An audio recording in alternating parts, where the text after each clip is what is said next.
So are we taking? And we're live. Yeah. Hi, chat. Mortal Hi. Kombat sucks. It is Yes. terrible. But it was fun bad. Oh, hell no, dude. There's Absolutely like one. no, dude. No, it was There's- fun bad. There's one fight which has like a bit of weight and is actually quite well choreographed. But I noticed with like Katana and Jade a lot, it was like a lot of stop-start because you can clearly tell the actresses couldn't do the moves. Like Dude, look, Jax I goes to hit her love and she has to Carl block. Urban. All right, I love Carl Urban, but this motherfucker, I could see that it was his stunt double every single Same. time he was on I mean, screen. he's I like was like, 53. "Yo, Carl, this is not your back. This is not the back of your head, Carl. Like you're." And plus, it's so unbelievable because my suspension of disbelief isn't there since I can't believe Carl Urban is moving and grooving that way. I can't believe his stunt double is moving and grooving that way, which means that I can't believe Johnny Cage can move like that. Like, it just doesn't work for me. They should have cast someone younger in the role of Carl Urban, like it's Johnny I Cage. absolutely agree about that. Yeah, I was saying that in the theater. I was like, this man's too old to be playing this character. Yeah. Yeah. Like it's like it cuts to moments where he's kind of like running up the stairs very slowly. Then it cuts to him doing like 50 backflips, and it's like that's clearly a 20-year-old Absolutely guy. unbelievable. Yep, absolutely unbelievable. But it was like the movie's so fucking weird because it's just as awful. It's kind of really. Is it worse than the first film? Would you say? Oh yeah, I would actually say the first film is better than this one. Yeah, Yeah. I'd say that this movie is fucking terrible, man. Like, I want to preface that with I still had a lot of fun with this movie. I can't say I wasn't entertained. I was entertained, and it's fucking schlock. It's awful. And does anyone notice that all of these ensemble movies always take from Guardians of the Galaxy? Like Shao Yep. Kahn was Thanos, and the amulet was an Infinity Stone, and fucking Katana was Gamora, and Nebula was Jade, and Yeah. Johnny Cage is Oh. like a fucking stand-in for Star-Lord. It's just so annoying. Baraka's I'm over Drax. Yeah, I'm over it. Yeah. see, I totally agree with Shock Sock. This is exactly what I was thinking the entire time I was watching this movie. I was like, man, the trailer from Street Fighter looks so much better than this bullshit that I'm watching right now. Can you imagine? That was my thought the entire movie. Because every single fight in that Street Fighter trailer looks legit. In this one, I don't even know what I'm looking at. Green screen, terrible green screen, horrendous green Sometimes screen. pretty bad, yeah. Holy shit, like the green screen is obnoxiously horrid. And it's like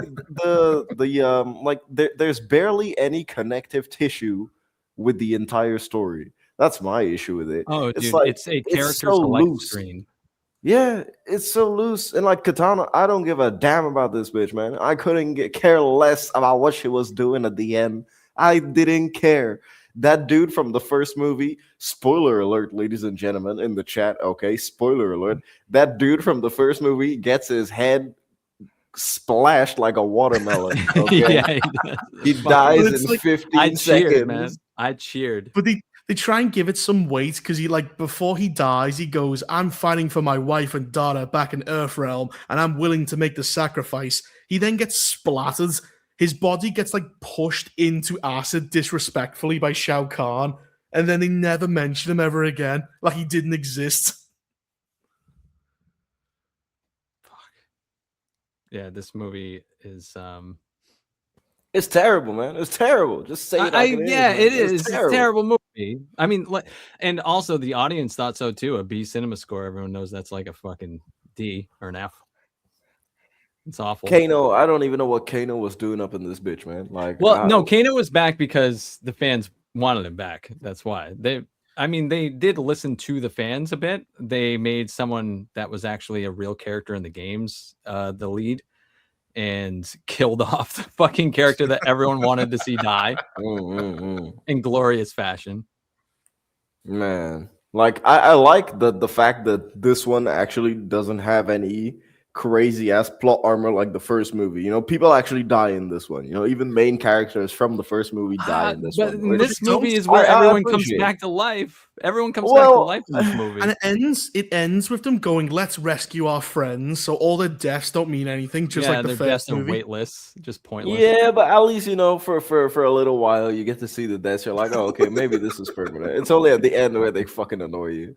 So You basically yeah, come back like a goth. You get darker clothings when you die, Yeah. and then that's all there is. which brings me to the best fight of the movie. It's Kung Lao versus Liu Kang. That Yeah, to me that was is good. the Yeah. best fight of the entire movie. You can tell that these two actors are actual martial artists. That's why it looks good, it feels good, it flows good.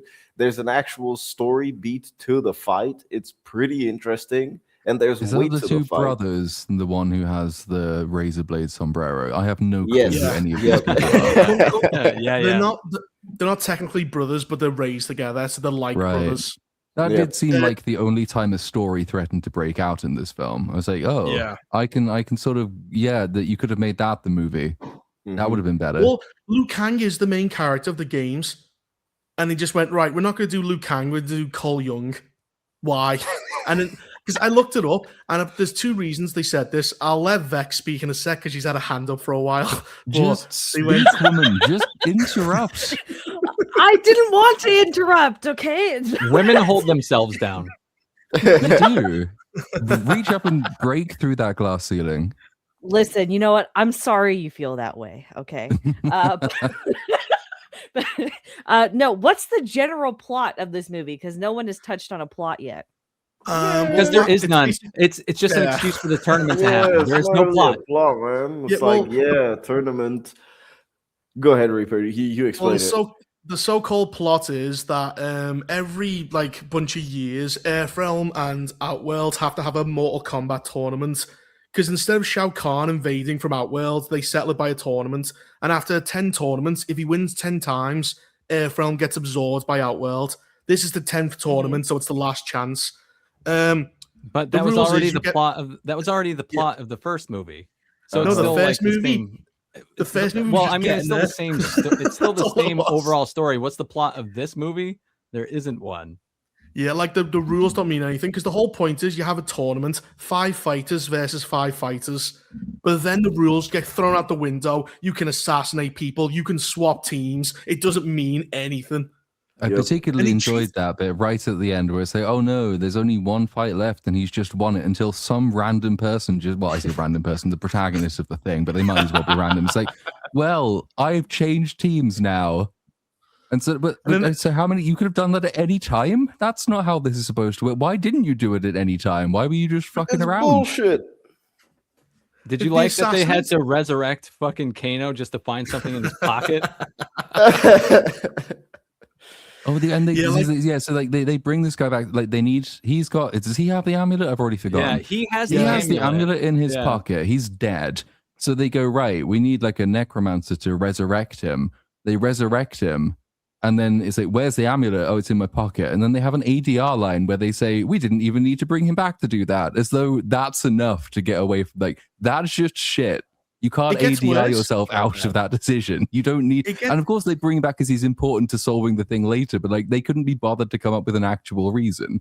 Yeah, like Quan Chi, for some reason, he goes, I want another eye, and he gives him his laser eye. I don't know why. And then later on, Kano appears, in charge of a bunch of henchmen. I'm like, when did he join Shao Kahn's army and then work his way up so that he could be in command of a bunch of people? It makes no sense. He's just there. Katana also doesn't warn Raiden about the amulet until it's exactly. Katana doesn't do shit, man. She could have fucking warned him at any time about that amulet because they talked about it at the beginning of the movie that they were looking for it. You know what's worse? Katana pissed me off, man, because she didn't do anything, and I was like, why are we giving us her backstory and what is going on? And I don't care about this person. It's a bait and switch. You think it's for Johnny real? Cage? And I was like, no, what is going on? Is it Johnny Cage? Is it Katana? Katana's the lead for sure. Yeah, she's definitely the lead of this movie. But she's not in 50% of the movie. I would agree, because she has the Hannibal Lecter treatment. Oh god. Well, it's You know what's stupid? So the elder gods pick your fights. They like Johnny Cage gets invited to join Earthrealm, and and they give you the idea that it's a fucking choice when it isn't, because Johnny Cage goes, "Fuck this, I'm out." He leaves, and then the elder gods just bring him back anyway. And fortunately, they put him against Katana, who just so happens to be on Earthrealm's side. But like, you know what's horrible about that scene? Raiden didn't tell Johnny Cage he didn't have a choice. He let him walk off, get drunk, and potentially die. Yep. What an asshole. He's an asshole in the first movie as well, because he says he can't interfere, lets Kung Lao's soul get eaten, and then interferes at the end, and then does a fucking cheeky smirk. He's a prick, Raiden. He keeps bending the rules when it suits him and then doesn't. Like, why didn't he tell Johnny Cage? What an asshole. Yeah, it's true, dude. It's true. Raiden doesn't tell anyone shit, and so it's like anyone can die on his watch, which people do die on his watch because he just doesn't disclose information. Well, another problem with making Katana the lead character is that if she was strong enough to beat Shao Kahn with a fucking rope, with little what is it? Her father's like little tie ribbon, she chokes him to death, and she's like. He's Shao Kahn. He's like 7 foot tall, and she's tiny, and she's overpowering him with a fucking ribbon. That's another thing. Shao it's just Kahn, the way that she killed him at the end as well, just using the fans. Yeah.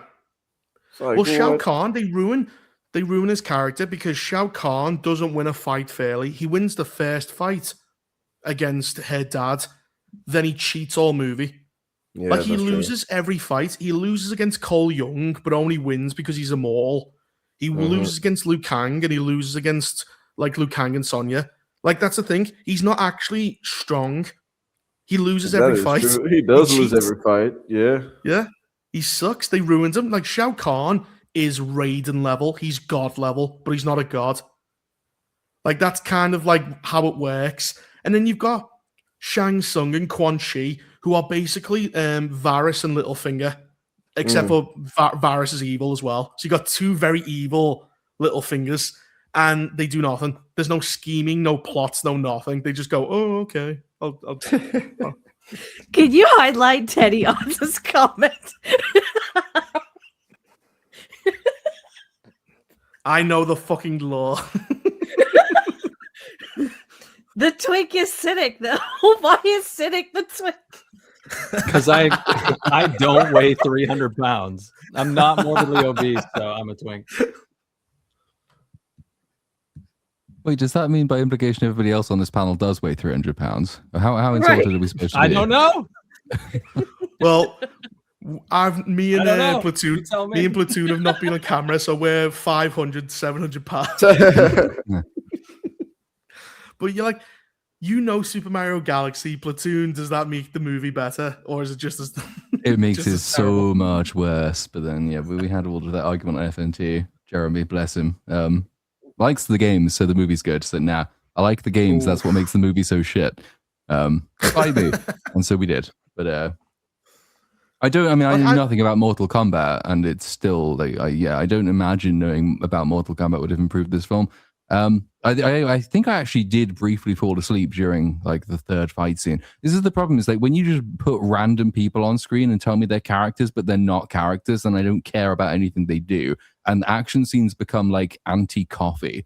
I just fall asleep during them. I have no clue what like any of these people are. They aren't really people. They're just like names, I guess, that some fans recognize against some dodgy CGI and some questionable fight choreography. And it's like, I don't care. I already know what's going to happen because it's so telegraphed. So obviously, the girl whose dad gets killed and grows up to be a warrior will be the one who eventually defeats Discount Thanos. Who saw that coming? Like, they disrespect Liu Kang so much, who's the real main character of the game. He's the chosen one, which is why they have him say, after he gets impaled by Shao Kahn, he goes, "Raiden was right. I was never the chosen one," like a fuck you to the character. Bunch of bullshit, man. Then he just randomly goes, "I'm going to turn into flames now and look for Kung Lao. Bye." And he just disappears like a fucking ghost. But by doing so, he leaves Earthrealm it leaves Sonya to fight Shao Kahn alone and possibly Doom Earthrealm, so it makes him an asshole. Mm-hmm. Yeah, like they disrespect the character. Thing is, though, Mortal Kombat works better as a TV show. You establish the characters, you make them likable, then you put them in the tournaments. That's how you make it work. But, Well, yeah, like, you the did film, something like that Tom Hardy movie, where he has to fight his Fighter. warrior. That one, Yeah. where you know the situation of the characters beforehand, and so when they enter the tournament, you're really rooting for them. Or something like Real Steel as well, where you know the characters beforehand and you're rooting for them. It's like Yeah. it's easier to do that way, and you can't do it because you have way too many characters to do so in like an hour 40. Because this movie is actually short; it's an hour 41 or something like that. So it's like, yep, to do that in that runtime, it's quite difficult with the amount, with the ensemble that you have. So, and They plus don't, on 2 movies, man, 2 movies, they fucked up each time. I don't want to see a third one. I hope they don't make a third one, but it they depends on how will. much the box office is for this. Well, It like hit it's 40 so like, million, so and its budget was 80. wasn't it Yeah. projected to do higher? It was aimed for 50. Now it's gone down to 40. Yeah, it did. I think it hit 40, and they were hoping for like 45. So Yeah. Well, this film, it doesn't want you to think, so it just throws fight after fight. Like there's a really stupid scene where they go, there's a passage only Tarkans are allowed in, and like they have to get Baraka's help. And I thought, okay, once they get his help, he'll open a door, he'll do something, but he doesn't. He just runs through stabbing people, and I'm like, well, why didn't you just do that? Because it doesn't look like the Tarkans are like. It doesn't look like he's done anything special. You knew about the tunnel. You could have just went in. Yeah. I thought it was like a twist. Like he would like, stab the guards in the back or open a door, but he never. He was just going, blah, stabbing people. Nah, dude. That's such a dumb movie. Guys in the chat, don't watch Mortal Kombat 2. Just don't waste your money. Honestly, just wait for this to come out on digital and watch it then. Because, man, this feels like a huge waste of money if you're going to the cinema to see this, especially with the insulting amount of green screen as well. the word of mouth on this is going to be horrible. Oh, dude. It's gonna, yeah. I am not recommending this to anybody whatsoever. Your time is precious, man. What you do with your time is equally as precious. And do not waste your fucking time watching this. Jesus, man. Damn. Nope, there's none of that, because there was a Katana Liu Kang love story in the kind of in the 1995 and 97 movies, but in this there's nothing like that at all. No, she's the ultimate girl boss, and she becomes queen at the end. Mm-hmm. And like they've been doing this since the recent games, because they just want Katana to be ruler of Outworld, and it's like, well, you ruin Shao Kahn and you ruin Liu Kang to do that, but they don't care. And I noticed this one borrows a lot. Like, people could come back to life in the first game, but it was kind of like you wouldn't really want to. Like, Scorpion is like an undead revenant, but he doesn't have free will. That's how it, like Noob Saibot, he didn't have free will. They were slaves of Quan Chi. Like, dying had a cost. Now dying doesn't. You come back, you still have your personality. Fucking Kano comes back exactly the same. And then you also, like, they got rid of, what was that stupid thing in the first movie? The powers. You had to kill someone like Highlander and take their powers. Remember the tattoo? And then Johnny Cage didn't have to do it. He just, at the end of the movie, he just gets his green power because reasons. Yeah. That is true. I completely forgot about that. Yeah, it's just Noob Saibot could have, like, they just show up with Scorpion at the end going, hey, Scorpion, can you help us? And he goes, I'll do it. It's like, well, what the fuck? Like, he goes, well, no, he says no at first, and then when they mention Bihan, it incenses dude, he me. basically That's just when gets flashbacks. He gets flashbacks. Yeah, he does. He gets PTSD, man. Dude, for real, he gets was PTSD crazy. flashbacks for the audience, and then all of a sudden he's like, yeah, fuck it, I'm doing it. It's like, what? and it's so stupid because, like, he goes, you know that guy you killed? He's in the land of the dead. And he's like, what? And he couldn't believe that he would be here. And they're both dead. It's so fucking stupid. Oh, yeah, we said before, Mortal Kombat can work if you do it with a TV show. The structure just doesn't, because it's like Squid Game. You need to build the characters up, then you put them in the event, and whoever dies, it's more track because you don't know which way is which. Yeah. But yeah, this one is just you have to build up 10 characters and then make me give a shit about them. It's too much legwork in such a small amount of time. Huh. I actually got 20 minutes out of Mortal Kombat. I'll be damned. 20 minutes more than it deserves, but yeah. Yeah. I don't remember what was next. Oh yeah, there was a new clip from Mandalorian and Grogu. Oh god, this also looks fucking appalling. What? Who cares about Like, this movie? every clip they release makes it look worse. It's like the Odyssey in that respect. But yeah, so this one turns up. There's a couple of huts. They are from, I want to say, the Book of Boba Fett. So that's a good callback. And they look terrible. They're made of CG. They look flumpy and rubbery and horrible. Like a Muppet from 1983 looks better.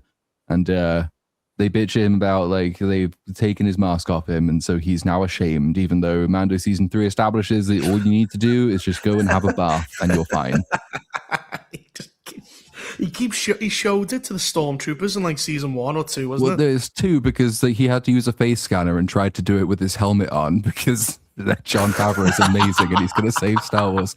Then he's like, oh shit, I guess I better take my helmet off. And then because it can face scan him and he doesn't know who he is, but it sees that he's human, it gives him access to like all the classified documents in the base. Oh, I'm looking forward to this. It's going to be great. All of that shit nonsense that I didn't get around to covering when Mando season 2 was out. But it looks like you see bits of Ahsoka. You remember when Ahsoka and Ezra and Sabine were on those fucking, what is it? They were on like horses, and somehow the Star Destroyer couldn't hit any of them. Like it copies that scene where he's on a little fucking robot machine and those AT-ATs miss every shot because the stormtroopers it's just the exact same scene. Everyone is retarded. That's just how it works. Nobody can aim. And apparently that's all within the first, because there was the screening for influencers, which I think showed them the first 20 or 25 minutes. And like all of that's in the first 25 minutes. He goes after some low-rank Imperial warlord who has all of the AT-ATs. And I assume by some Baby Yoda-assisted fuckery will destroy all of them because we saw that in the trailer too. Well, the copying it. Oh, it's like Hannibal and the Alps. Isn't that cool? You go, no. No. Like, it could have been cool, but it's not going to be because. Sorry, go on. Well, no, it's not going to be because this is like an opening boss of the minute kind of thing. It's not like great, impressive war general Hannibal. It's Glup Shitto, Imperial commander, who probably will at least walk one AT-AT off a cliff because he's a retard. Yeah, like they'll have that domino effect. Well, one will fall off and the other will go, whoa, and fall off as well because he's just copying him. Like it's going to feel one episode of Mando that goes on for 2 hours. It looks like that too. Like it looks like a made-for-TV thing, and its budget is like $165 million. It shouldn't look like a made-for-TV thing. This is 160. Yep. Oh my god! And that now constitutes a cheap Star Wars movie. They are considering this a moderately budgeted movie. 165. A New Hope, when that first came out, pioneering all the new technology. If you adjust its budget for inflation, $50 million. The Mandalorian and Grogu, $165 million. Dude, I literally just watched the clip that we're talking about, and it looks horrendous. Like the Jabba people, they look so bad. They look like jelly. Yeah. The puppet didn't. The puppet in 83 looked really good. They could have just done that again, but no. Didn't they say they were going to, like, they said we're going to massively try to rely on puppets to its own detriment, because then you see Baby Yoda and he's moving his stupid fucking legs and you have the horrible, because they were trying to go like, oh, practical effects is all people care about, so we'll have stupid scenes of him running along like bars that look terrible. And like they just threw that out the window because they went, it's too hard to make these slugs look practical, even though they did it in Return of the Jedi. Yep. Fucking, I hate them. I hate Lucasfilm so much. So useless. And I think I'm right in saying this is the last Star Wars movie that will release. It's the 50th anniversary coming up of the entire franchise. I want to say it's in February of next year. There's not going to be another movie until I think this time next year. May next year is Star Wars Starfighter, which is the one they seem to be more excited about, even in house. I think that just wrapped filming If today. it releases on time. If it releases on time, they said they wrapped filming. I think it was today. Filming is done. But then you've had all those stories. Oh, Tom Cruise is on set. Oh, it's amazing. And you got Sean Levy who did Deadpool and Wolverine. So you're gonna love it with all the references. It's got a father-son dynamic going on, judging by the poster. So I mean, it's already got more soul in it than Mando does. But like the 50th anniversary is coming up. Where's the Rey movie? Where's the next trilogy? What are you doing with the franchise? No, we've got one spin-off about a TV show, a spin-off from a TV show, which is itself a spin-off that hasn't been popular for years, and then something which is set after the rise of Skywalker that doesn't connect to it in any way. And that seems to be it. Then in the interim, we have Ahsoka season 2, so that's going to be fun. Oh yeah, there is Ahsoka season 2. The advertisement for Starfighter is literally just Ryan Gosling. Yeah. That's it. There's That's nothing basically else. it, yeah. He's almost, you know, the Simpsons movie clip where Tom Hanks says they've lost all credibility, so they're borrowing some of mine. And that's basically it. We just need Ryan Gosling's hot shit right now. We just need him in front of anything. It's just a picture of him and some boy in the ocean. That's all we've got. With the Starfighter, that's pretty much it. And people are more excited for that one image than this. Like, what was that Super Bowl trailer they did when it was like he was on some fucking it sleigh? was so bad. Yeah, It was a reference snow to stuff. a beer commercial from the 1990s. Apparently, everyone was supposed to understand that. Most people didn't. It was What the terrible. fuck? Jesus. Yeah, like uninspired was still in his dad's ball sack. You know what I mean? How was he supposed to know? Dude, nobody that I know is talking about Mando and Grogu. Nobody. No. It's insane how big this is gonna flop back. Even for the sequel trilogy, I feel like Star Wars was still an event, to go to the cinema. When a Star Wars movie was out, you would hear people saying, "Yeah, all right, there's a new Star Wars movie out."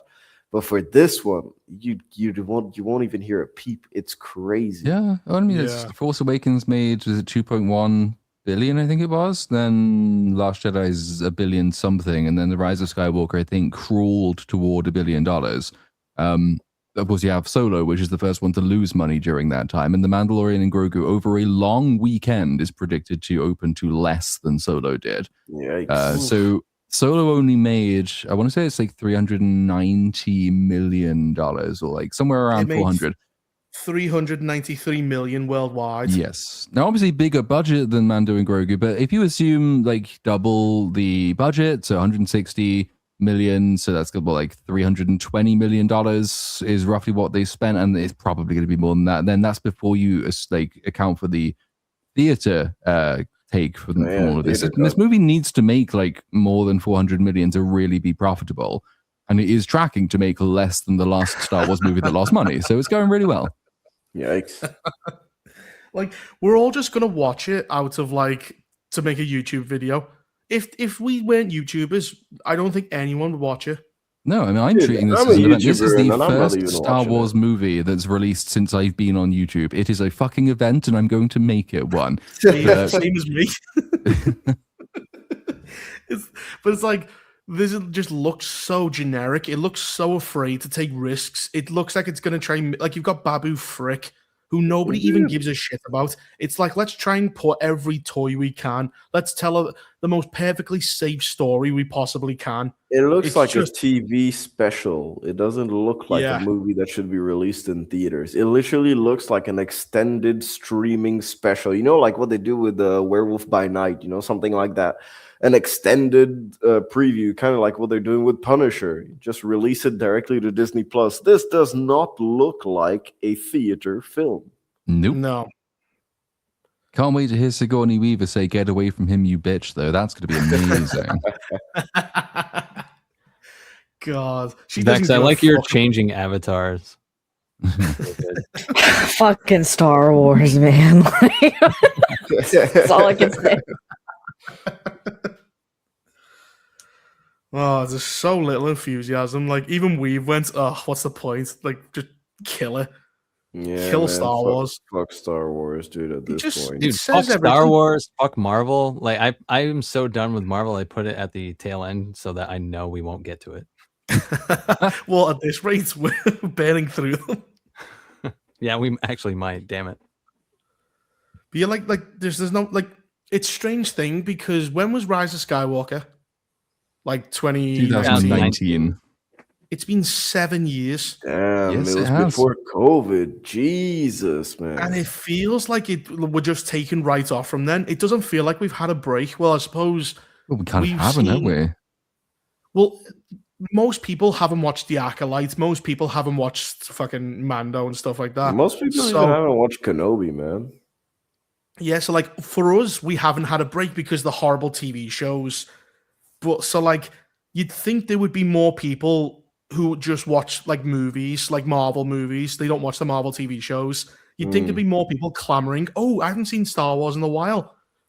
But has The Rise of Skywalker done such damage that nobody cares anymore? I think the sequels as a whole, The Rise of Skywalker did particular, like TLJ did particular damage in one way and then Tross does it in a different way. But I think like taking both of those together, and particularly for like casual or normie fans who like maybe didn't feel as strongly about TLJ, The Rise of Skywalker just confirms this is a joke like slop franchise. Like there's no point. Well, this is how seriously they take their own movies. So why are we going to go and turn up to see it?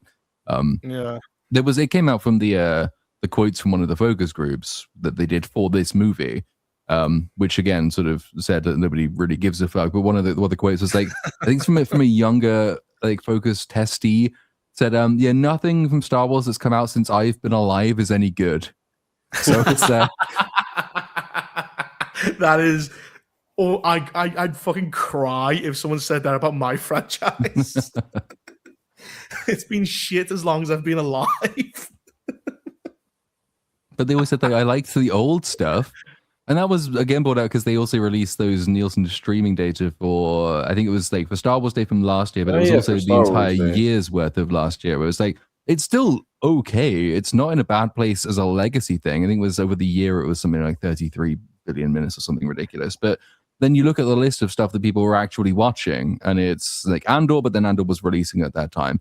A New Hope, Phantom Menace, and then Empire, and then a bunch of other stuff. And nowhere on the list do you find the sequel trilogy. Yeah, nowhere in the top 10 were the sequel trilogy. No. Even The That's Mandalorian, I crazy. don't think was on the list. Once No, they it did was, break it out by age, it was like boomers and babies who watched The Mandalorian, and that was it. It was like Clone Wars or something was 9th, and that's only because we ran out of stuff. Like all the Yeah. prequel stuff's already done. So it literally is like just runner up shit.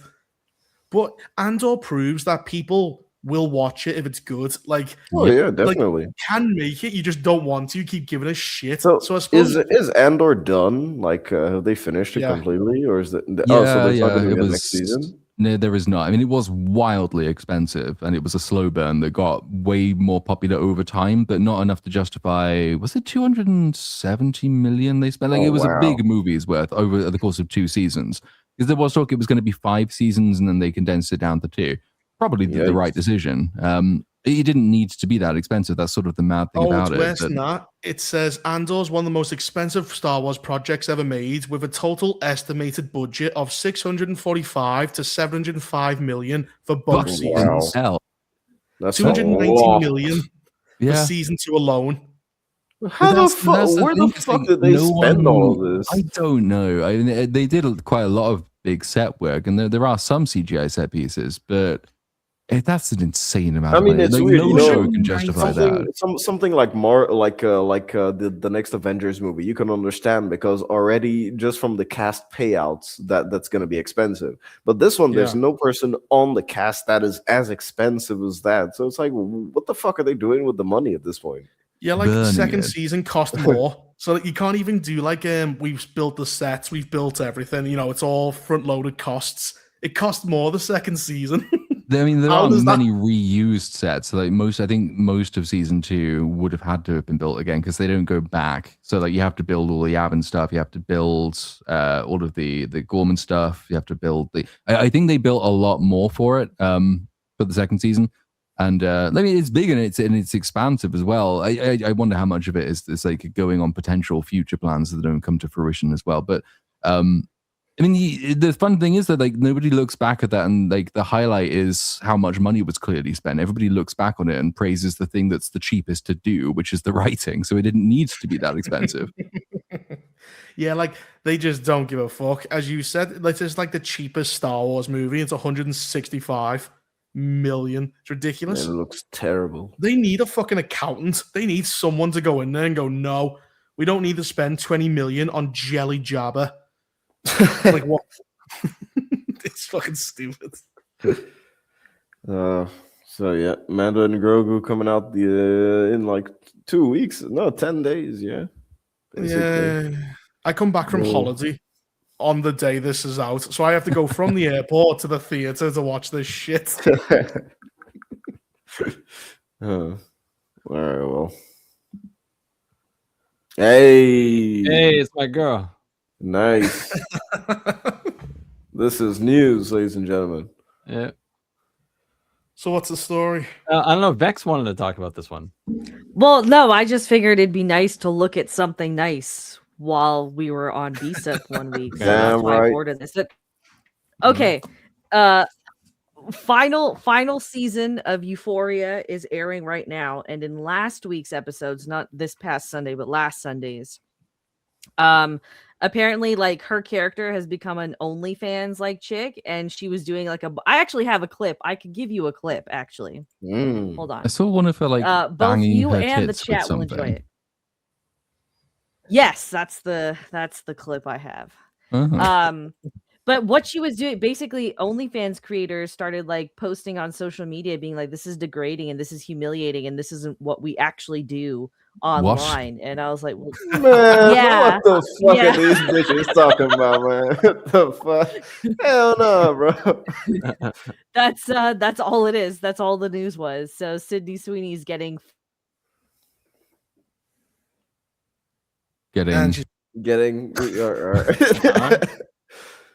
fucked, I assume. Getting fucked by I guess, or just like it's honestly it's stuff that you've seen like Twitch streamers do as well. So like what she's doing isn't that preposterous. Sorry, my internet's taking a minute. I'm pulling it up. I'm pulling it up. It is funny how girls who take like 50 cocks in the face are going, listen, I do OnlyFans for my fucking dignity, right? We have standards, don't you know? This is the whores want to be treated like people. It's the most bizarre time we've ever lived in. Listen, I shove a carrot up my ass. Doesn't mean you can talk down to me. He goes, yes, it does. It's exactly what it means. I put the link in the chat. It's 14 seconds long, so you'll just have to pause it once or twice. Jesus Christ, man. What is this? Isn't Euphoria basically just softcore porn for like elderly women? Yeah, this is basically softcore porn. For middle-aged women, maybe.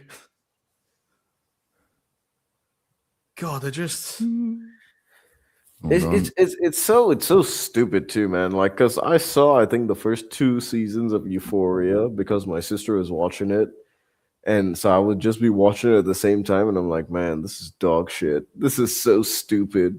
It's like nobody my age would be doing that because the characters are my age, and I'm like, what the fuck?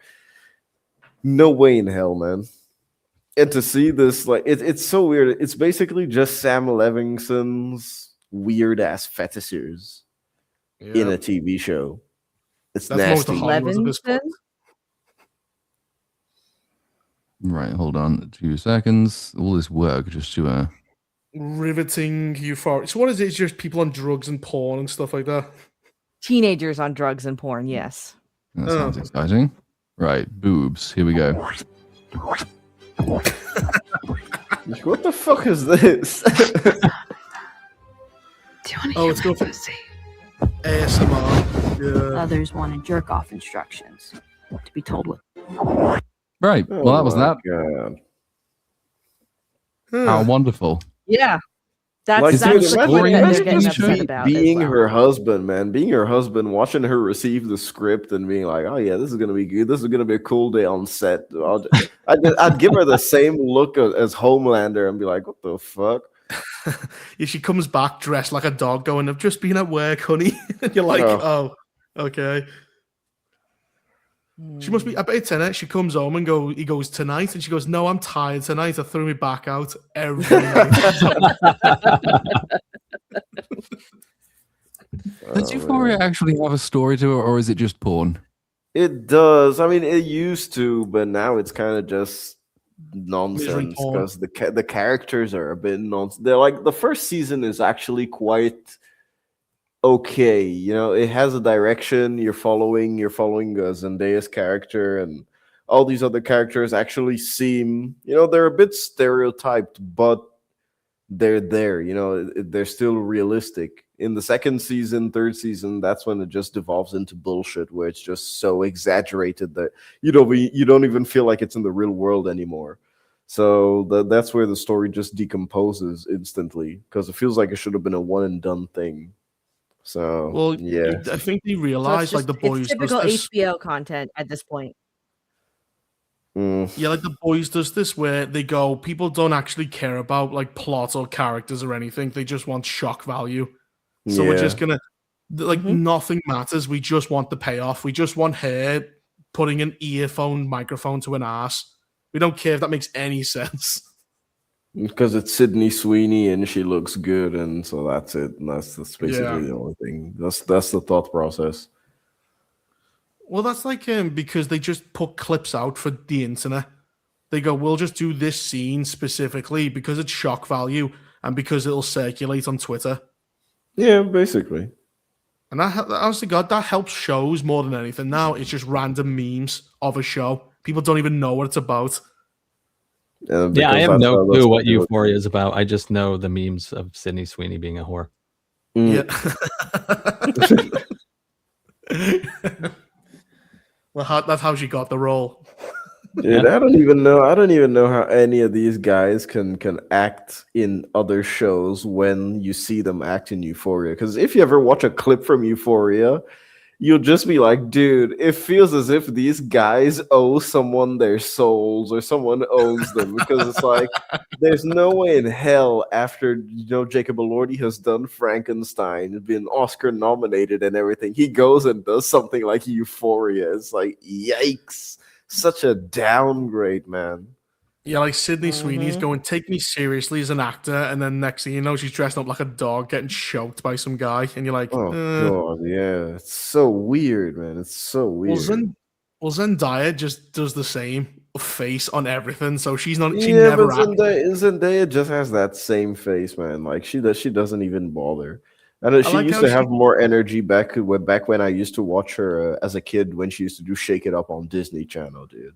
Yeah, but like, what did she do to get past that and into the movie business? That's why the light in the eyes died, because she saw things she shouldn't have to have seen. Probably, she was a Disney kid, so she did things that made her grow up very quickly. She was a Disney kid, so it is possible. But yeah. Like, you're going to watch in the Odyssey, and she's just like, Athena, what should I do? And she goes, oh. She's got that confused face, and she doesn't know what's going on. Yeah, I am advertising my age. I used to watch Shake It Up back when it was on Disney Channel, man. That's what I would be watching when I used to come back from school. That was Zendaya and Bella Thorne. Like, that was a while back, man.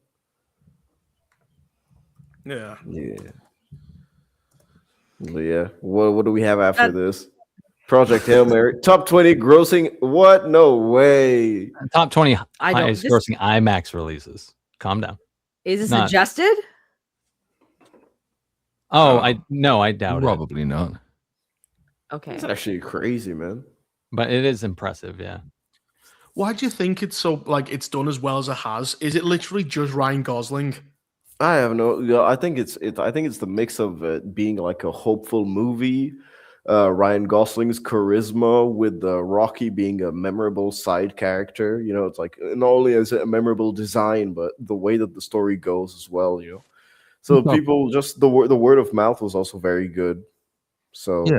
Optimistic, the kind of thing that people would quite happily see more than once. Might not leave a huge impression in the long run, but left enough of a medium-term impression to think that was an enjoyable way to spend some time. I'll take some more people to go and see it. It does benefit. There is probably a non-superhero premium at this point as well, which is that if a movie comes out that looks good, and has nothing to do with superheroes and doesn't look like Marvel made it, then people are probably slightly more interested than they would be otherwise. Mhm. Yeah, like A Night of the Seven Kingdoms has like massively overperformed because it was just a nice. I mean, someone died, but it was a very nice, hopeful story. But like, it was more optimistic. It was actually well, maybe not feel good for Prince Baylor, but again, it was like it was more a feel hopeful. good. Yeah. Yeah, you felt great. You didn't feel depressed and oh god, they've killed Ned Stark as they did at the beginning. It's more hopeful. I'm so surprised that the word of mouth about the IMAX, because my main complaint after watching Project Hail Mary was that it didn't feel like it deserved to be seen in IMAX, because there's like a total of 5 minutes where you're gonna fully enjoy Agreed. IMAX in comparison to something like Formula One or Top Gun. Like even those movies, you can watch the entire thing in IMAX and like it's made for it. Project Hail Mary, I'm like, dude, I could have watched this in standard format. So I'm genuinely surprised that this has become one of the highest grossing in terms of IMAX releases, because I would have thought the word of mouth would have gone around and just say, hey, look, don't pay the extra, I don't know how much it is, like maybe the extra €5 or €6.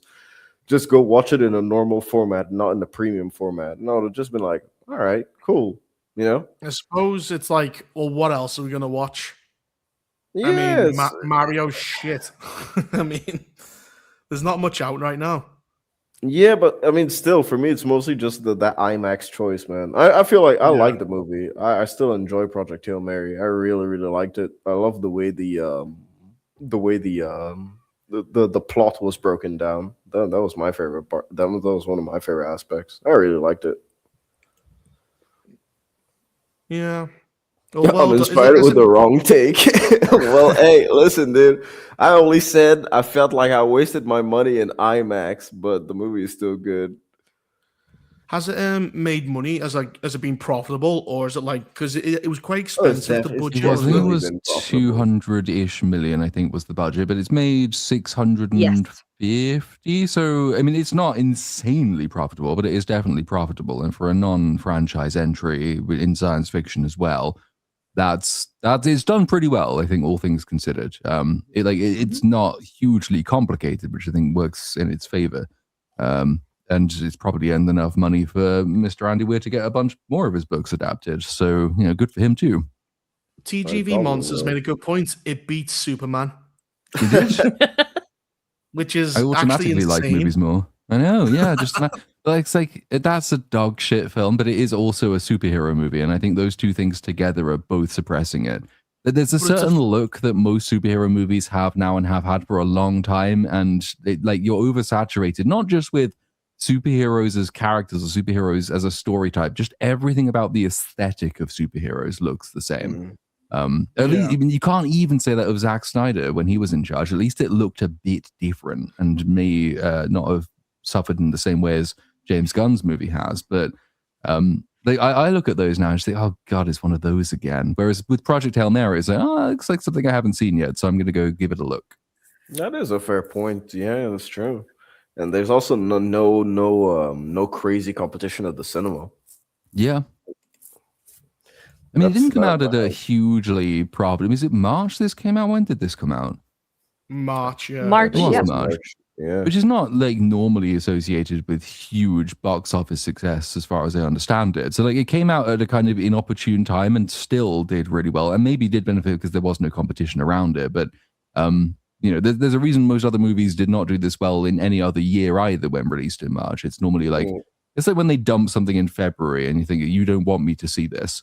Whereas this one was just like, well, we dumped it in March because we don't know if we want you to see it. And then loads of people saw it and they decided they wanted to. And also, there's a weird craving for space movies nowadays for some reason.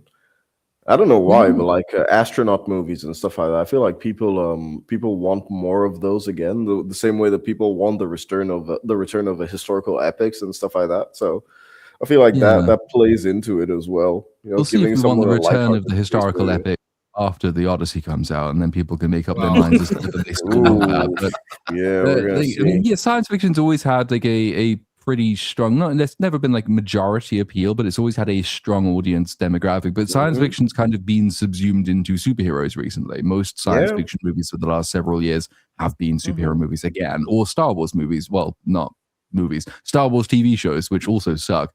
So yeah, there probably is an underserved market for science fiction, which has just not been satisfied by its. I feel like that's one of the main reasons why Romulus, I think, was so successful. Because look at the the sequence where they're going through the rock ring and the ship is disintegrating, going into it slowly. Like that sequence is beautiful to watch on screen. Come here. Movies, what the fuck?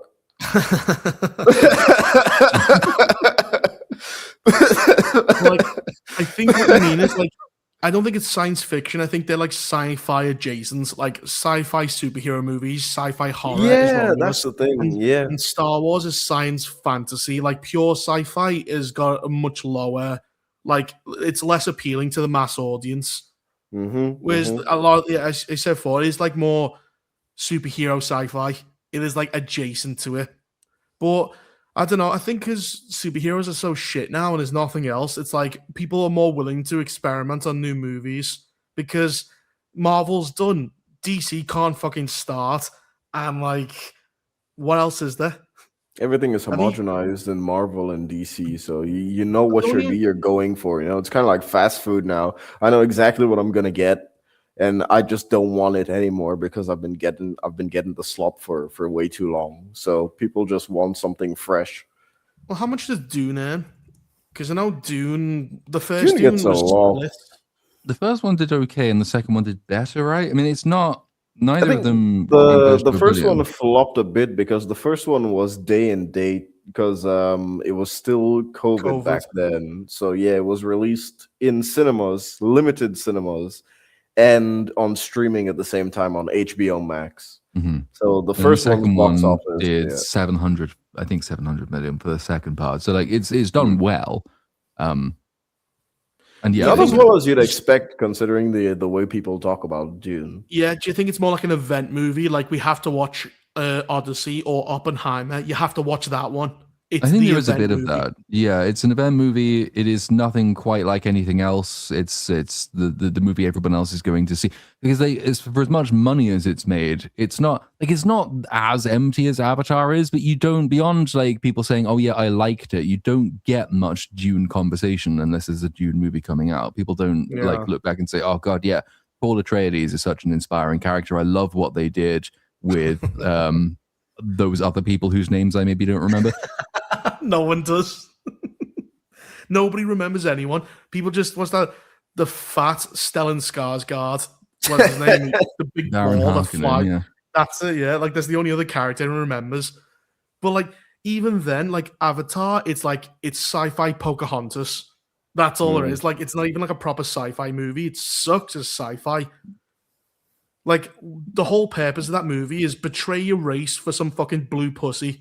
That's the message. Yes, There's no harmony living together. It's be a full-on race traitor. Like, let another species die because you want a fucking alien Catwoman.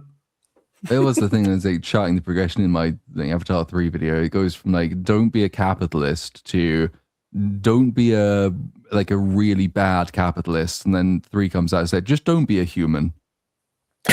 Well, fuck you then. I don't like you. To answer this question, no, Brooks is not gone for good. His computer is fucked, but he'll be back.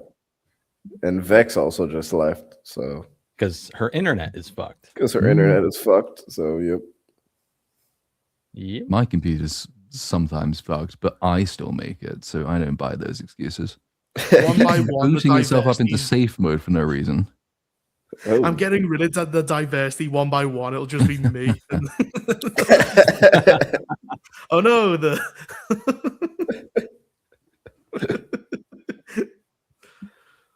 Sure, we've lost a third of our diverse we've lost 2/3 of our diverse casting. Yikes. 2 more to go. Although and then it'll just be me and Cynic, and then I have to just get rid of them. I go, that's what a diverse person would say. Oh, has anyone got a copy of Animal Farm? Yeah. I I still, still can't can't find it. fucking find it. No, it's No. really annoying. I wanted to do it this week. Commies So- won't steal the one fucking thing. It's the one thing they won't take is fucking Animal Farm. Yeah. Like, they don't care about private property, but they're keeping this one fucking private. I can't find Yeah. it. Yikes. As far as I know, it's like still basically not viewable anywhere in the UK, but because only four people went to see it in America, and none of them took a camera. Probably the eyes got burnt watching it, going, my eyes. It was as if they were opening the Ark of the Covenant. Yeah, and you all just turned to skeletons. I just They all looked it up on melted. my local. It's one of the biggest cinema chains in the fucking country, and I typed in Animal Farm. Said, "Did you mean Animal Friends?" No, Animal Farm, the famous George Orwell book. What the fuck is Animal Friends? And that movie's bio is two animals become unlikely friends, which I think I could have got from the title. Yeah, like my local theater doesn't have it. I just have the Sheep Detective with fucking Hugh Jackman. Yeah, Hugh Jackman. Yeah, that actually looks pretty. That actually has gotten really, really good reviews, man. It reminds me of like Babe, but I don't like the CGI because what Babe did, they used to have like real animals and he kind of just moved the mouths. That was CGI, and I prefer that because you still it's still real. It like CGI lambs just look fucking stupid. Yeah, if anybody in chat has found a copy of Animal Farm, we do not endorse theft and piracy, but please DM me.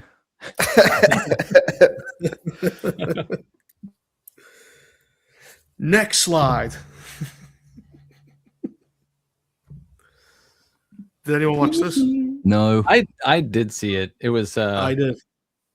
it It all right. was basically just the greatest hits of Michael Yeah. Jackson. Yeah, it and, really then, was. It was like a feel-good movie with a little weirdness thrown in there. and then his dad hitting him basically in between Yeah, the His music dad videos. striking him and calling him Big Nose. So And it's thriller, and then his dad hitting him, and then he's Yeah. doing fucking bad, and then his dad hits him, and that's basically the movie. Don't be ignorant. Yeah. You're being silly, dad. You're being ignorant. Don't. He's doing weird fucking noises. You're like the stuff but you want to see is not in it. Well, that's Sorry, supposed go to be in the sequel. I didn't really I didn't know there was supposed to be one until you guys told me. Yeah, a sequel has been announced. You guys told me like while I was in the middle of the movie, and I was like, "Oh, what?" Well, that explains a lot. Yeah, apparently it doesn't end, just stops. Yep. Yeah, it just stops. Yeah, because it didn't. It went under a lot of reshooting by the Jackson estate, and like they purposely made the brothers and stuff not as big assholes. They're not as jealous of Michael as they are in real life. So like they massively tried to tone it down, and it just you could skip it. You don't really miss anything. There's no real point watching it. That kind of sucks, man. I mean, Janet Jackson isn't even in the movie. Like, she doesn't exist in this Yeah. world. What? Yeah. He doesn't have a sister. Yeah, like she'll just pop in the second movie, and you go, "Who the fuck is that?" I'm Janet Jackson. We did that Then- one terrible music video together, Michael. Don't you remember? Then they'll have the the sitcom claps that'll just appear. It's like, ooh, yeah, it's Janet And then it gets Jackson. It gets really serious. He goes, "I'm here to tell you to stop touching children, Michael." You gotta Like an take the actual- kids to Neverland, Michael. You're not Peter Pan, Michael. You're a horrible pedophile. Well, they just like in this movie, they just paint him as this harmless child at heart that Yeah. wants to enrich children's lives. But we don't know. Well, you So could- it's just weird how they have to frame everything in the most positive light possible. But that's what they're going for, though. Well, it's a Jackson estate, and like they keep wanting to milk his death for a lot more money. But the thing is, though, it's like there is an interesting thing about the court case. Like it could be like, what was that program with the O.J. Simpson, and it had like Ross and Friends, and it was a TV show, And like you could do a full movie just about the trial, about all the shit that went on, because a lot of lies were told, and the media did like loads of games. Like they were saying he was a pedophile one moment, then he wasn't the next, and they were lying. And loads of people were like, there's actual confessions of people saying they were approached to say that they were touched by Michael Jackson and offered money. Like the entire court case would be unbelievable. Like it'd be very interesting. Like it would be entertaining as fuck. But you can just tell it's going to be like glossed over. Like the second film, it'll be more fucking songs, and then he'll die, and then there'll just be like a little quick credit crawl of him saying, "Oh yeah, Michael touched kids." The end. It'll just do like that, like a little bit of text at the end. No, but I see what you mean. But I mean, I feel like Michael's life, the best way to have done it would have been in a miniseries. It's like you're not getting the full experience of the theater, of course, but it would have been the best way to do his life, because it's just so dense, especially if you want to tell everything. Yeah. Yeah, like the entire, like, sorry, go on. Oh, I was just going to ask, does it deserve to be the highest grossing musical biopic of all time? Fuck no, dude. No. I'm telling you, dude, Better Man is my standard, and I don't give a shit about Robbie Williams. Better Man is just such a good movie. I forgot about Better Man. Well, so did everybody, but I swear, man, I'm never gonna forgive anyone for letting Better Man flop. I was there at the cinemas, man. I was supporting.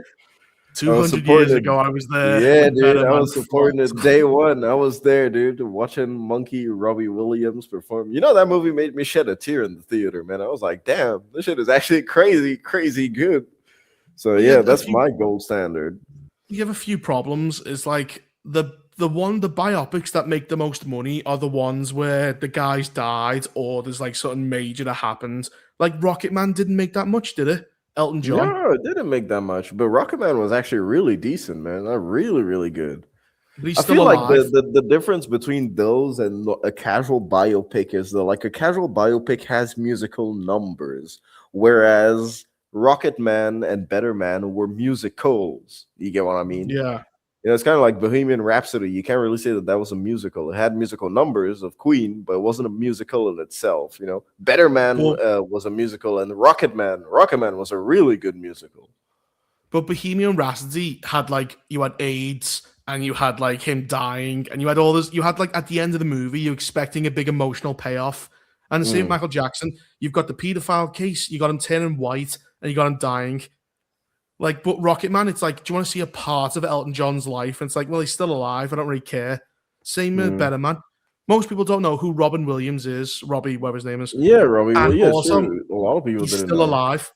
Like he's still, like, you know what I mean? If he died in a drug-filled like fucking orgy, then that would actually, I think people would actually go see it more because people don't really care that much. They just want to see it. Maybe that NWA movie, you know, that one worked because it was it had Eazy-E dying of AIDS at the end.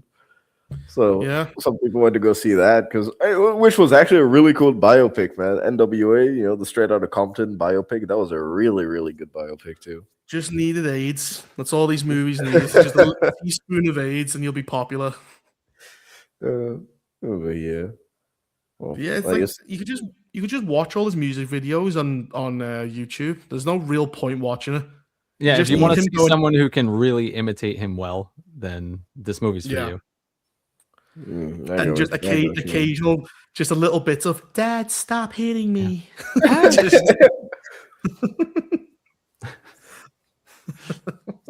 Ouch, Joseph, don't. Joseph. Dad, you can't give me a black eye. I'm white now.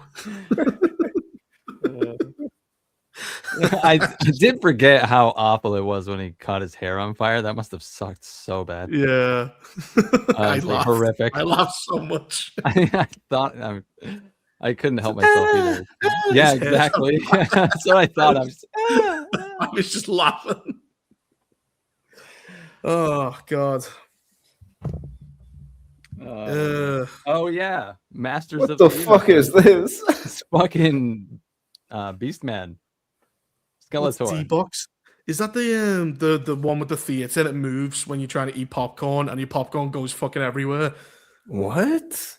Have you been in those theaters where the actual seats move? Yeah, like 'Cause, like- 40X is what it's called. And and you fucking Oh drink yeah, your normal popcorn, 4D. Yeah. and your popcorn fucking spills everywhere, and you're like, I've just wasted all this money on popcorn. I can't even dude. Your soda Why goes did they- completely flat. The cinemas are trying everything possible to distract you from the shit you paid to see. Dude, 4D Yeah. is pretty cool, man. Well, depending on the movie, because I've seen Top Gun Maverick in 4D, which was pretty dope, and then I saw Formula One in 4D, which was really dope because that one it's like an immersive watch. But I wouldn't imagine watching something like Masters of the Universe in 4D. That would just be like, huh? You know, What what's are, the point? what are you supposed to be feeling in this film? Like, Yeah. Jared Leto's hand? Yeah, you just feel something touch your ankles. There's a hand underneath the seats grabbing you. You want to get molested? Come watch 4D He-Man. But yeah, like that fits a racing film or like a plane film, or not a sword fight. Like, what's a sword fight? A big Yeah, fucking it's like, bat- what the fuck? What am I gonna do? Like, how is my seat prop- gonna move to make me a feel prop this sword fucking fight better? sword. A prop sword comes out and fights you, and you got to try and block it as it's attacking you. It's like, yeah, like I don't know. The only movies that I would definitely recommend in 4D would probably be Top Gun, Formula One, and something along the lines of maybe Avatar. Where you have some flying scenes. That could be cool. I Yeah. saw But- some seriously dumb fucking movies in 40X that skewed my view of it. I saw like Halloween Ends. Like, Oh what the fuck? God, why would you watch Halloween Right, what the in fuck? 4D? And then like the What 4D? the fucking animated Ninja Turtles movie that came out recently in the last couple of years. What? The Seth Rogen one. Yeah. Oh, that was awful. That one. It was Man, awful. I would have Those were understood both- if you went to watch the Michael Bay one in 4D. I would have been Yeah. like, all right. Bad But experience. like, what would 4D Halloween Ends be? A fucking knife coming at you, and you have to keep dodging That's just it. like as the you- wind's blowing by and shit. It's just so dumb. Dude, every time Michael Myers passes by, you just have the wind blow. just like he's farted. Just say, just No, it was like I think when he was like swinging the fucking knife or whatever, it would blow by your ear. Like, really- like wind would blow by your ear. It's so What stupid. a I fucking beautiful hated it. usage of like $10 extra I know it's such a for waste your of money. seat. that would be so distracting. Someone going down your ear, you go fuck off. But like, yeah, as Steven said, they're doing everything they can. Because when I was young, the theaters were dog shit. You had like solid wooden seats. Your ass would hurt after 30 minutes, but Yeah, you would people went for enjoy the it because movie. the movies were great. Now, my theater, I've got reclining seats, I've got unlimited refills, I've got air conditioning. I don't go to see any movies because they're all shit. Yeah, dude, it's crazy. I can eat nachos completely in the flipped. theater and everything with a table right next to me. I was like, damn, all right.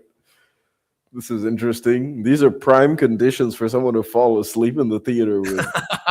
That's the thing, because the films are worse. You fall asleep. Like at least when you're watching other film, you either fall asleep or they masturbate, because that will happen during Wonder Woman. I was sitting there, and like behind me, but a couple of seats to my right, a guy was going, "She's so fit. Oh, she's so fit." He was wanking the entire movie, and then near the end, I saw him. He was asleep, so he must have blown his load at some point, because the action parts took place. So like she would flip a tank and I couldn't hear him, and then it would die down and hear, "Oh, she's so attractive," like that, and then another action scene happened and I didn't hear it, and I went, "Oh, he must have left," but he was passed out in the seat because he must have blown his load. So Oh, God. that's the only thing I remember about Wonder Woman. That's what I'm saying. The seats are great. The films are terrible. In conclusion, wow. In conclusion, who the fuck is even gonna watch Masters of the Universe, man? That was going to be my question. It's like, how I don't even know how to judge how well this one's going to do. It just feels that like Masters of the Universe and He-Man is one of those things that I remember associating with cringe because it was my parents' generation when I was a kid. Never seen a second of it, as far as I know. Just looked really, really gay. because it Dude, was like yeah, the if it's not even your generation, dude, my generation is even worse. Like I I don't mean, even know not what even your generation. I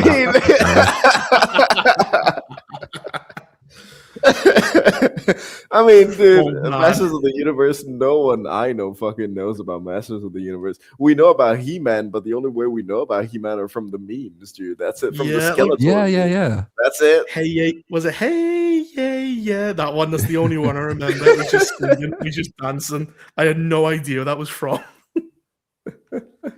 Like, Oh, I dude. noticed in He-Man, like they've got the reverse Steve Rogers problem where Chris Evans is small at the beginning of the movie for like 10 minutes. So the CGI on that way. Whereas He-Man, he's gonna be Adam for like 3/4 of the movie.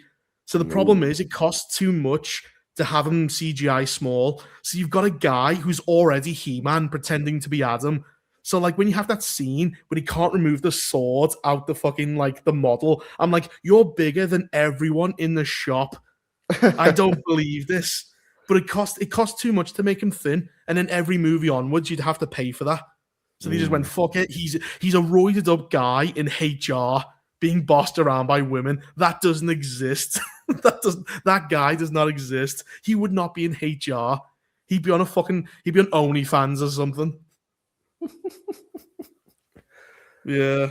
But the thing is, though, I think this will do Mortal Kombat 2, roughly, because the viewership's about the same, because they both got about 30 million.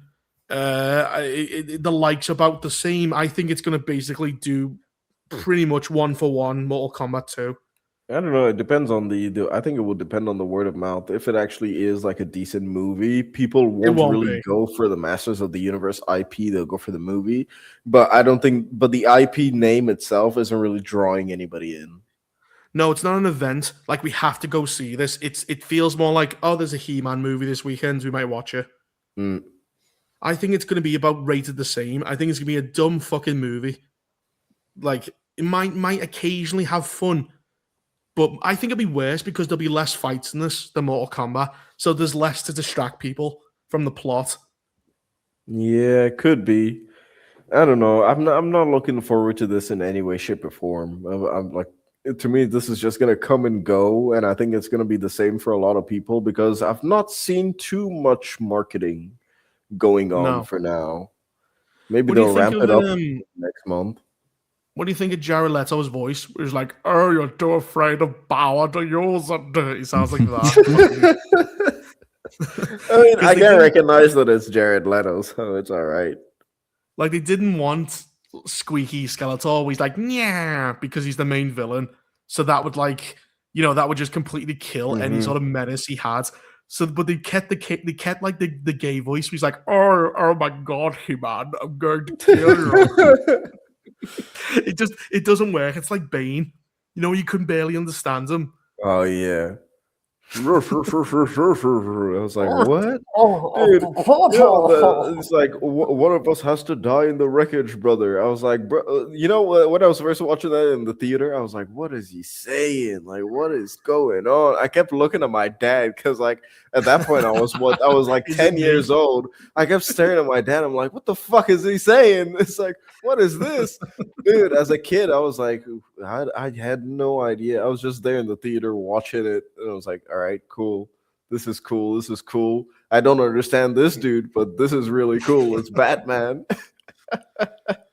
Oh, that film sucked. Like, you have such an amazing set piece with the whole, plane being lifted midair, and it was, and then the rest of the movie happens. And you're like, oh. Yeah, like, oh, dude, I'm telling you, the best Batman experience I had in the theater was Lego Batman, dude. Because I used to work at the theater back when Lego Batman had just released, and so I would just walk into movies for free. And so it was basically like I had just finished my shift, and I was like, you know what? Let me just catch a showing of a movie. And so I randomly walked into Lego Batman, and then I had watched it. It was like the first time ever. It was so good. It blew my mind, and I was like, all right, you know what? This was a pretty nice cartoon. Well, fuck it. Because I was like really poor when I was growing up, and my mum basically went, I've got 8 little bastards. How do I entertain them for all day when you've got no money?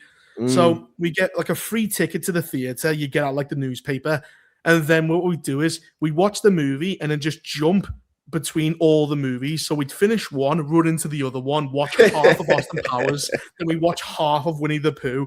I half watched about every film growing up. Like I come into the end of one and then watch the last 10 minutes of Godzilla, then run into like fucking Harry Potter. And he goes, "You've killed him." And I had no idea what the film was. Dude, after 2 weeks, you'd eventually have watched everything in full. Yeah, like I'd walk in and go, "You've killed Dumbledore," and I'm like, "Okay, I don't need to watch the beginning of this movie," and then run into the next one. I just do that all the time. Oh yeah. So yeah, Masters of the Universe, man. Good luck, I guess, to the movie. I don't think. Yeah. Yeah, I'm just looking. I think that's going to be a second channel at most, if it even gets covered. I like the way your second channel is still like an hour long. It's still way more than it was deserves. There's some 20-minute videos on there. They're just highlights. Highlight is just a little YouTube short for you is like double my video lengths. Next slide. Did anyone watch Severance? No. I remember watched in thinking the I'm not gonna watch season 2 until it's all finished, and then it finished, and I forgot I was supposed to watch it. So I liked season 1, but I haven't seen season 2. I didn't watch it because I had the same thing of I'm waiting till it's done to see if it's good. That's why I didn't watch that. Was it Pluribus? Oh yeah. The Vince Gilligan one. Everyone was saying it was great. I'm like, let me just wait till it ends. And then people went, the ending is not particularly good. And I was like, I knew it. The whole thing isn't great. It's just it's okay. Like bits of it are good, and then the whole thing overall is kind of like, well, it's all right. And then you get to the end and it's unresolved, and then it's like, well, we might get season 2 within 5 years. So that's kind of a waste of my time, really, isn't it? Like you look back and you used to get 24 episodes a season, and you only waited 6 months because while season 1 was being released, they already finished season 2. Like because they released them weekly and it was 24 weeks would go by, so you'd have that knocked off the next season. Like they were just so much better at like getting you the next season of a TV show. Now it's like we'll do season 1, we'll wait 4 months for the reaction, then we'll put it into production. So it's like 2 years before the next one comes out, and it kills any momentum the show has. Like they have to do so much of it in advance as well, because like loads of it's shot as though it's a movie. So the idea of a pilot episode that may or may not get picked up is gone. They have to do like the full season has to be done before it goes to streaming in many instances. Huge dollar investment. They have massive budgets. It's easier if you do like a Star Trek Next Generation, because it's just a bunch of old people on a bridge, and like you can do that within a week if you need to. But with something like Severance, or particularly something like Pluribus, is that we actually have to get all of this sorted out before we even commit to a release date. So you have like way less flexibility. And there's so much choice. Like you can't really have like a bottle episode as your second episode. No. Like you need to get people. You're fighting against so many people. It's like YouTube. You need a strong thumbnail. You know, a powerful first episode with a hook. You just need to go watch my fucking video. And like, if you're doing Star Trek, which is like a slow burn, episodic, it doesn't really work. No, like it just this landscape's terrible for it. Like I don't know what you do. Like I don't think can you actually go back to kind of like the 2000s, like so like TV shows, like they tried to revise like Friends and Scrubs and Frasier. I don't even think sitcoms can do it anymore. Although that might be because they're not funny. I mean, that's the number one reason. Probably the biggest reason is that they just suck. They just go Trump. They'd probably just consider it a massive risk, because the studios seem to think if there isn't a huge dollar value attached to it, then people aren't going to come. So if we spend $200 million on a TV show, more people will go and see it than if we spend $10 million on a TV show. That's not actually how it works, but it does seem to be how they think. Well, it's like Amazon, $1 billion for Rings of Power. Yeah. Well, in Starfleet Academy, it was like $100 million for a season 1. Really? Yeah, I think it was. It was really expensive. It's like 3 times the budget per episode than Night of the Seven Kingdoms plus. Because I saw something that said like they built one set and it takes place mostly in one area. So I'm like, how does it cost so much when you have Maybe it was when you 60 million. Hold on. yeah, like Starfleet how do you Academy. you're using the same sets, so the upfront cost is done. How's it cost 100 million? But they have to do all of this. Yeah, $10 to $20 million per episode. So $100 million for the first season alone, and there's season 2 coming. How? All the How do you CG spend that shit, much I money? guess. I don't know. CG and cast and green screen backgrounds and a very expensive set, I'd imagine. But But the cast are nobodies. There's like I know, you've got you got like that fucking hologram from Star Trek Voyager to come back, but how much is he gonna cost? He's probably desperate for work. You know what I mean? It's like I don't understand it. There's got to be pockets in it. That's the only way it makes sense. Is that it's just cash back. They just buy the money from themselves. Going, I own a carpet company. I'll spend 50 million on one carpet that I own. It's got to be that. Like Rings of Power was doing that, where they built like this super fucking ridiculous set in New Zealand, and then New Zealand went crazy with their COVID stuff. They just built a new set in the UK. yeah, and killed a bunch of horses. We love nature, and he just fucking destroyed it. Could you be more ironic? Destroying nature to tell a story, a Tolkien story in which he loves nature. It couldn't have been more ironic if it tried. You have Don Lemon fucking hugging a tree and crying in one episode. Meanwhile, the cost of making that episode was like 6 horses in a forest.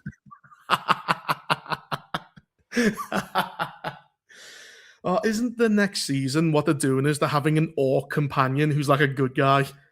Because orcs feel now because they're not twisted by dark, torturous powers of Sauron. I've heard that rumor. I mean, he'll probably be a better character than any of the heroes, but yeah. Glug. Don't forget we had Glug, didn't we? With the little baby orc and his little baby fucking wife. Fucking.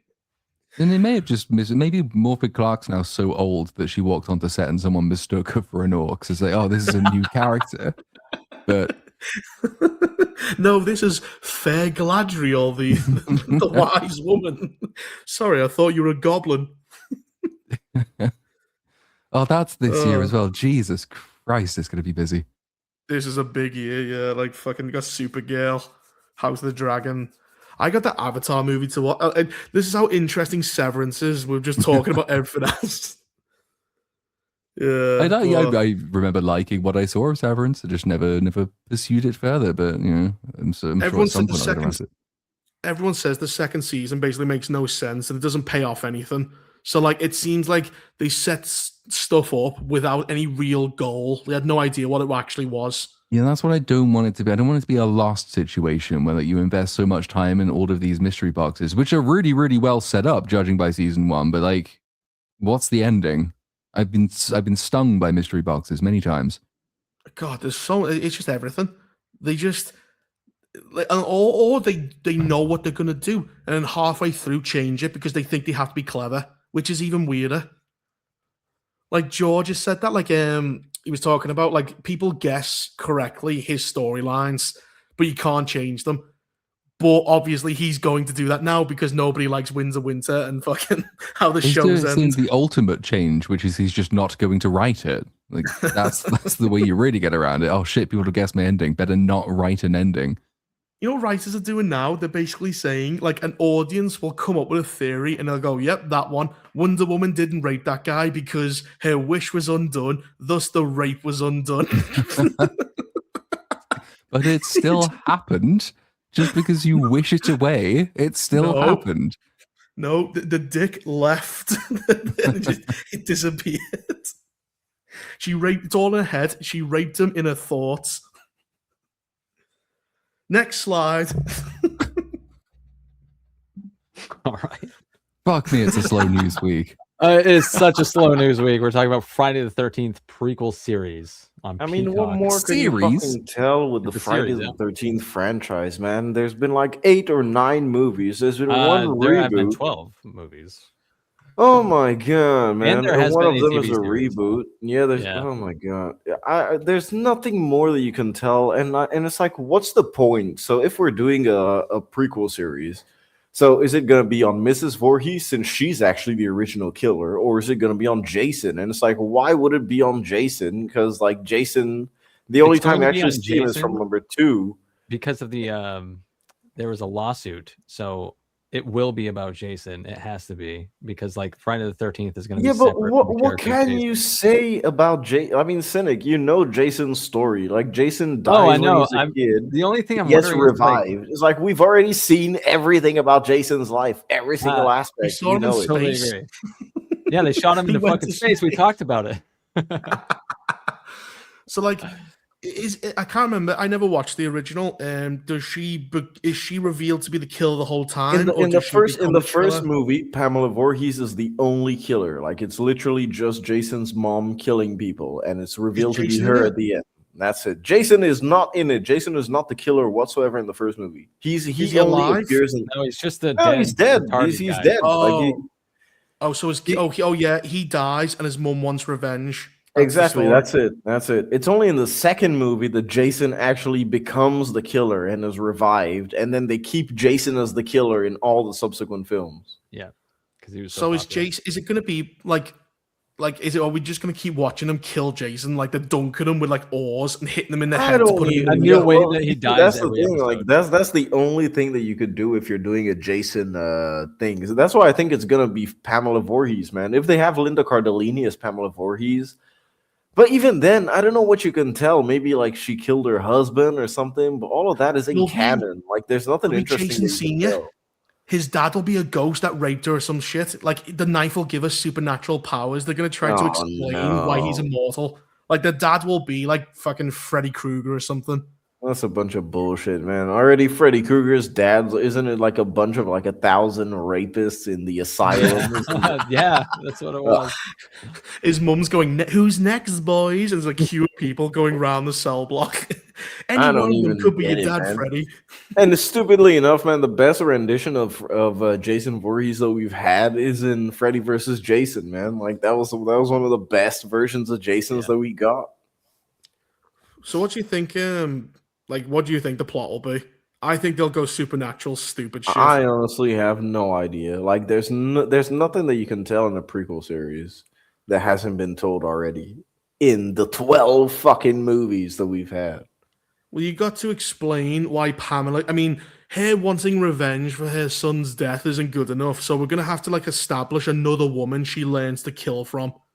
Yeah, Like, but there's no point in like I don't need that. Maybe I guess you could say maybe learning Pamela like how Pamela knows to kill. Maybe like her dad was ex-military or some shit like Just- that. But It's just I so don't know, man. stupid. Yeah, but Listen, it's Pamela, gonna be in case- retarded. Listen, Pamela, in case you have a supernatural spawn that drowns due to a bunch of teenagers, I'm going to teach you how to kill them in this weird scenario that only applies in this situation. Yeah, I'm telling you, man. Like it's so stupid. There's no point in this needing to happen, man. No point. I'd be I'm waiting to be pleasantly surprised, of course, but Oh, you're not there's gonna be. legitimately there's no story that you can tell that hasn't been told in terms of like his story, unless they want to invent some shit for Pamela Voorhees, which even then is just gonna be trash. So I She's don't going know. to come I love across. Linda Cardellini though. Linda Cardellini is best live action Velma that we had. Love This is just Scooby-Doo. part of a broader Jason universe they're trying to do. Man, fuck the Jason universe, man. We don't need a Jason universe. Just give us like even the 2009 the Michael Bay reboot. Even that one is actually really good. That was pretty good. Yeah, Yeah, so yeah. it's like I don't know. The franchise has hits and misses, but the hits are hits. You know what I'm saying? It has way more hits than Nightmare on Elm Street. That's for sure. Well, Yeah, but if when you it take misses- 12 tries. Yeah. That is true, but yeah, I don't know. I'm curious because it's A24, but that's the limits of my curiosity. And Well, we know what they're going to do. We're going to get the mask. We're going to get the knife. We're going to get the machete, whatever. And then we're going to get, I'm going to call him Jason after this random guy I met 5 minutes ago. Like, they have to explain everything. And then there's Solo. I'm Han and I'm flying solo. It's like, I have no people. It's okay. Some And guy. Solo.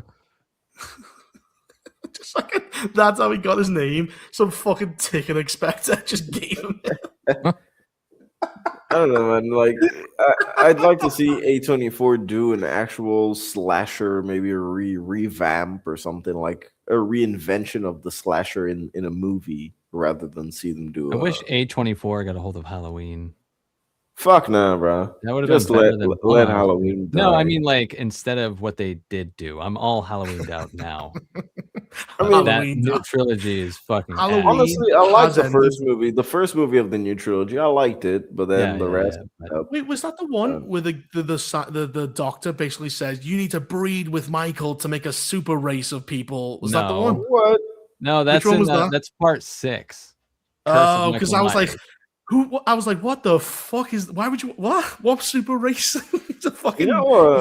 Cynic, the movie with Michael Myers, the one with Busta Rhymes in it. I forget which one it is. That was Halloween Resurrection. Oh, there you go. Yeah, Halloween Resurrection. There's the found footage version of Halloween Resurrection, right? Yeah.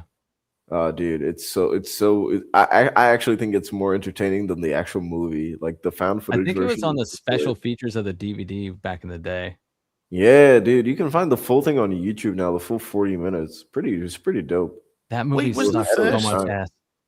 Didn't the first remake of Halloween didn't it have that ending where she goes "Happy Halloween, Michael" and appears out of the fucking dark like a ninja, despite the fact she's What? 16? Stab him.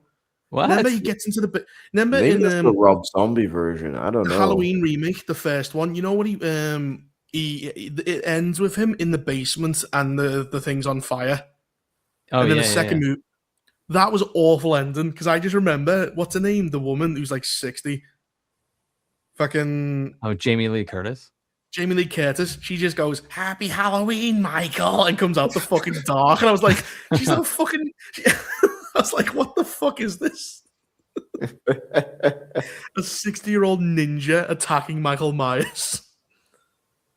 Oh, dude. Yeah, I don't know. I feel like this should be left in the 90s and early 2000s, man. Like, Yeah. we shouldn't be having these types of slashers now. Just wait a bit before we can have these types of slashers again, because they've forgotten how to make them properly. It's kind of like the scary movies, like the spoof movies in general. They've forgotten how to make them, so we stopped getting them.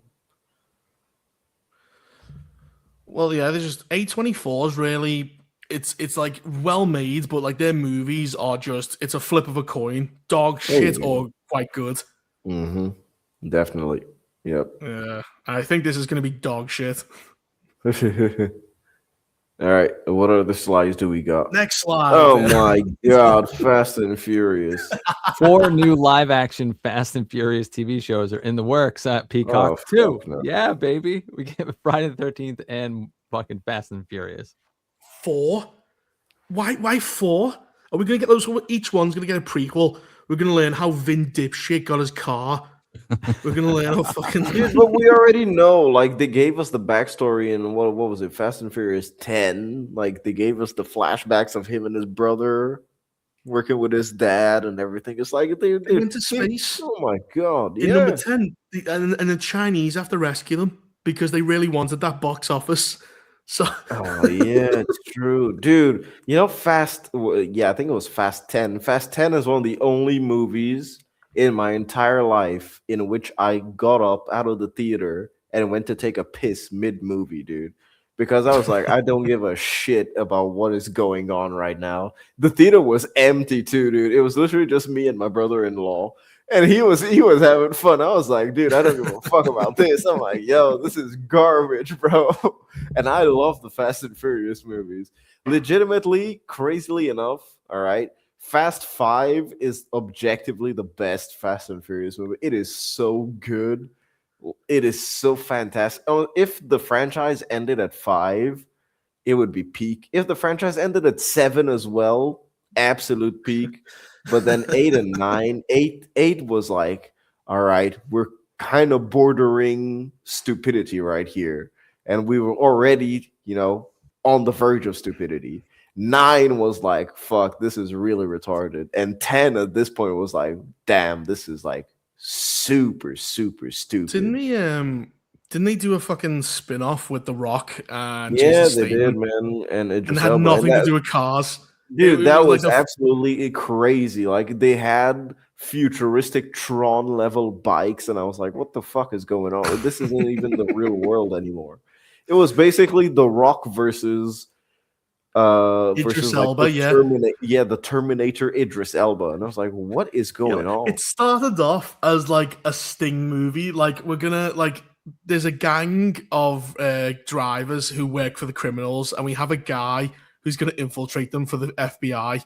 Then you have Hobbs and Shaw where they're fighting a literal Terminator. Yeah, it's crazy. It's like, what is going on, man? Seriously. And but like one of the craziest things is that since Tyrese Gibson was having his divorce at the time, he needed the money for the next Fast and Furious movie, and so he had asked Dwayne Johnson. And so it was basically either Dwayne Johnson takes Hobbs and Shaw the movie, or they directly move to do the next Fast and Furious movie. And so, like, Tyrese Gibson asked Dwayne Johnson if he could stop Hobbs and Shaw to do the next Fast and Furious movie. And, like, Dwayne Johnson said yes, and behind his back went and did Hobbs and Shaw, which is one of the main reasons as to why Dwayne Johnson was pushed out, because he was already not getting along with Vin Diesel, but that just also added, fuel to the fire. And Yeah, so, he tried to take over, and that's why they went, let's get John Cena, who's more of a team player. yeah, basically, yeah, exactly. And so now at the end of Fast X, you had The Rock that had come back. He made a cameo. He was back. Oh no, The Rock! Yeah, we want The Rock back, and like that was the big Yep. selling point. The Rock's gonna come back. Didn't he say he was gonna do serious action films? I want Dude, Oscars. he tried after the Smashing Machine. After the Smashing Machine wasn't received as well as he hoped with the Oscar season, he just fucking abandoned that shit. He's like, "Fuck it, we're going back to Jumanji. I tried We're going back once. to the big I'll bucks." never try again. It's such a waste too, man. Such a waste. You know what it is though? It's just this need for content. We just need spin-offs and more shows, and just it's No everything one really. cares, dude. The Fast and Furious even has a ride at Universal, man. Like, I hope it's why, I hope it's Vin dipshit going, "This is family," and then you just fucking take off. dude. It is that, and they're riding next to helicopters and shit, man. That's exactly the ride too. It's so bad. It's terrible. It's considered as one of the worst rides at Universal. Oof. Crazy. Sounds So what's the next subject? 'Cause Next Fast and slide. Furious is we did trash, make it. man. I was hoping we wouldn't make it to these, but we did. Yeah. We said we never get through them, and today's the day we get through them. Today's the day. We'll get through all of them. Wow. Man, I haven't Is this watched season Daredevil. Yeah, it's already got There's season Spider. 3. Yikes. I Dude, I've seen that clip circulating where, spoiler alert in the chat, ladies and gentlemen, all right? Just, I don't know who the fuck is watching this, but I'm saying it just in case, all right? Spoiler alert, I've only seen the clip where Matt Murdock presents himself as a fucking witness, is like, yes, I am Daredevil. He has this I am Iron Man moment. And I was it's like, awful. what is going on? Because it's like, legally speaking, this is inadmissible in court, man, because like you have to present the witness beforehand. You can't just fucking spawn a witness. That's not it's as like- bad. Like the entire trial's a sham. Like it doesn't know it does not know anything about the rule of law. So like the whole point is it's like a drumhead. It's all off the books. It's all like illegal. They're just doing whatever they want. But then they have to follow like the law in the last episode. It's so fucking stupid. I have no idea. It wanted an I am Iron Man moment, but there's no payoff. There's no nothing. It's so shit. The law makes no sense because you look back at the first 2 seasons, they actually took the law seriously. Like he was actually a lawyer. In this one, it's all just vibes and feelings. Oh, Yeah, it's it's like really She-Hulk, bad that man. he takes people. Yeah, like Fisk has emergency powers to just take people when he wants, and he's like, but isn't that just mean though? And like, this is a court of law. What the fuck are you talking about? Yeah, this is from the few clips that I've seen, this is terrible. I'm still watching the original Netflix series for the first time. I'm Good. just a bit halfway through season 1. So yeah. It's a pretty good show, man. Really like the first one. Then you get to Then the you'll end catch of up to us. Daredevil Born Again, and it will be like, oh, Kingpin's just murdered 25 innocent people. We're going to let him Oh, go because he yeah. loves the city, and then we're going to arrest Daredevil for no fucking reason. I love the fact that he has no plan. Like he goes, "Sir, they're breaking in," and he goes, "Open the door," and he just pummels so many people. He just beats them to death, and they just go, "Oh, well, Kingpin, can you just leave? We're gonna have to ask you to kindly leave, sir." After just he kills because Daredevil's basically he starts Antifa. They all wear like Daredevil helmets and do a reverse January 6th. It's awful. So I And have then a question. Have they tied in Born Again to like the actual MCU? No, No. no. They probably would say yes, they have. The fact that like they Spider-Man cannot exist in this universe. The Thunderbolts can't exist in this universe. Nothing that's been happening in New York in the last decade of storytelling can exist in this universe.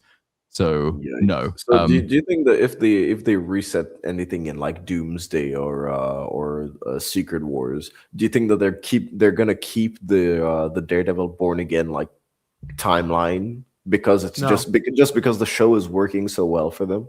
I don't Well, think they'll even acknowledge it. I don't think anyone will remember that it exists. They'll just reset it. It's not going to get a season 4. No one's watching it. It doesn't matter to anything. It doesn't impact anything at all. The only thing that sort of ties in, I think, is that is it Kingpin's assistant mayor, the woman in Born Again, is going to be the mayor in Brand New Day. Yeah, I think That's so. the only Because tie-in. they also Punisher as well. They've moved John Bernthald's Punisher over to Spider-Man, which number one, why would they even pair up? One is a fucking psychopathic murderer, and the other one's They should Spider- Spider-Boy. put Daredevil with Spider-Man. Yeah, well, you Because said that. They Daredevil had- was in No Way Home too, so like Yeah. I don't really get it. Well, I don't know. I think they just went. He's more popular. Maybe we'll just use him. Do they even But that's- acknowledge No Way Home in Born Again? Nope. No. Well, what they'll do is what they want to do is we suspect is that they're going to try and copy season 2, the relationship between Daredevil and Punisher and their storyline, which is he's a murderer, he believes murder's wrong, and they have an ideological clash. And we think they're just going to copy and paste it, but do it way worse with no setup. Or he'll have just been redeemed by that point because the Punisher has his special coming out in the next few weeks. Is that One Last Kill? Is that called? I think so. Maybe that is like he kills one more person and then he turns up in Brand New Day as a totally reformed, nice human being. He sounds like a fat girl. Just one more. I'll just have one more kill. Just. Yeah. Oh, I don't care. I'm this so show. done with this show. It's so dull. Whenever it's not retarded, it's really boring. Like that BB Ulrich is a piece of shit. Like she uses Tony Soprano's son for information, just uses him, lies to him, gets him in danger, and then when he dies, I mean, spoilers if anyone gives a shit. She's like, "Oh, I'm really sad that guy I put in danger. Didn't tell him, didn't warn him, used them." Absolutely use them for information and then acts like she's the victim when he dies. What a bitch. Because the problem, and like, that they don't get, like, she does this cringe show where she dresses up like Kingpin and goes, "Hello, Zoomers." It's like, no, you don't understand Zoomers. Stop writing them. They feel old. They feel like old people. But you've got like a 20-year-old saying it. That's such a problem. So many like Gen Xers and Boomers trying to write Zoomers and you have no clue. Oh, it's just the dialogue's fucking excruciating.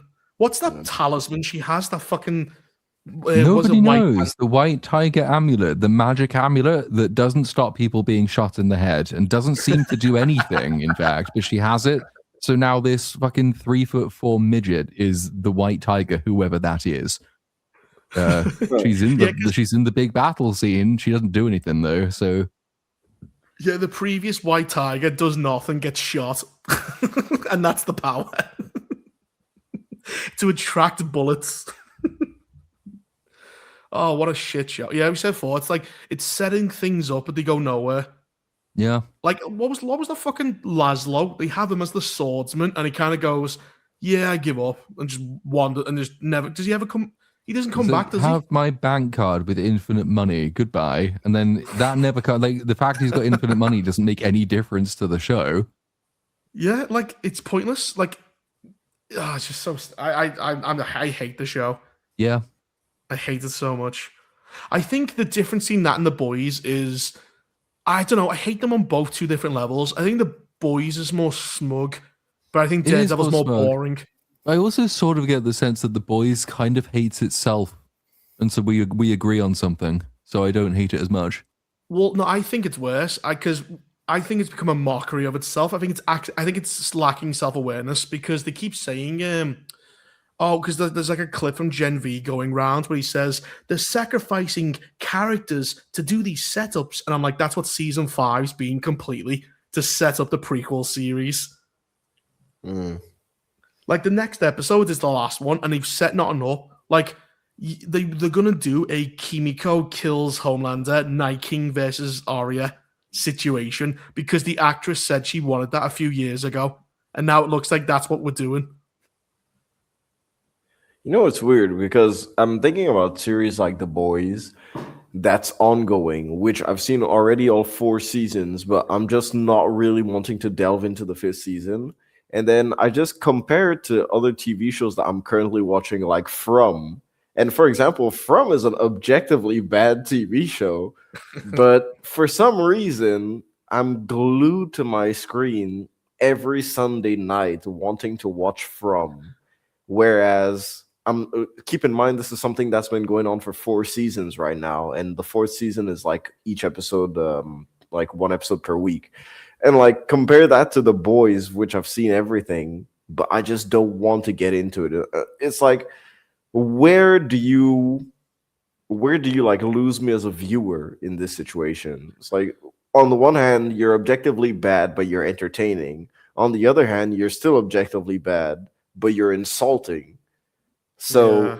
I'd much rather just be entertained than insulted and feel like I'm wasting my time when I'm watching something like The Boys.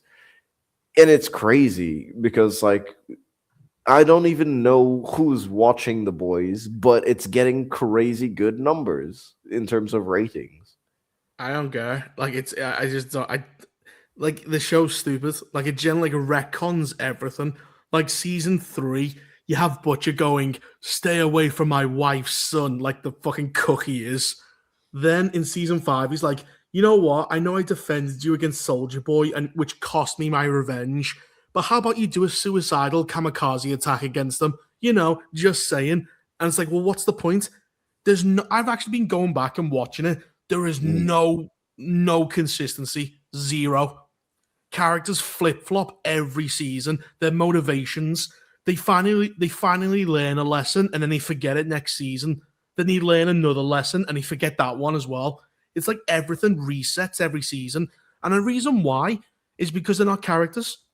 Like the Deep, he said, we base season 1 Deep on Harvey Weinstein. Season 2 Deep is based on Alison Mack joining a cult. And it's like, that's why they're not characters. They're just random people from Hollywood. Yeah, This so season, there's he'll be nothing to this mesh guy. them together. Yeah, like that's why there's no like, oh, the Deep has a redemption arc coming. No, he doesn't, because we're gonna base him on that girl who joined a cult. That's why there's no setup. It's just fucking random shit they just pull out, and because they're reacting to shit in politics, it's a purely reactionary show. So, oh, Trump's done this, so we have to do it, but we haven't set anything up. Who gives a shit? That's the problem. And it's such a terrible show. Yeah, it's terribly written. Like the acting is questionable now because of how bad the script is. The actors literally have nothing to work with. It's only Everything that made it what Anthony it Starr. was just in the That past. is literally it. Atlas himself has not done as much heavy lifting as Anthony Starr has. Fucking, he is literally 95% of the show's advertisements. It's just his face. That's true. Yep. Yeah, Next slide. people don't even talk about Huey anymore. Well, because Ryan's took unless his he gets place. raped. Yeah. And it's because of Ryan. They replaced the, Huey humanizing Butcher. They've just replaced that with Ryan, but they don't know what to do with Ryan. the end of season Ryan 3. is just a stupid psychopath. Well, is he? Because he keeps changing his mind. Like at the end of season 3, he murders fucking Mallory, and then when his dad lasers someone in the head, he like does a big smirk. And then season 4, he's like, "I just want to help people." I'm like, you murdered someone. It's Did you forget fucking that? retarded. Yeah. Yeah, I've wrote about 40 pages, and I'm still not even. I haven't even got to season 5 yet. I'm just going back all the old seasons and all the problems. Oh god. Well, I think we can make the next one the last slide because I have to get back and do other work. It So, is the actual last slide. oh, cool! We made it to the end. Completionists that we are. Woo!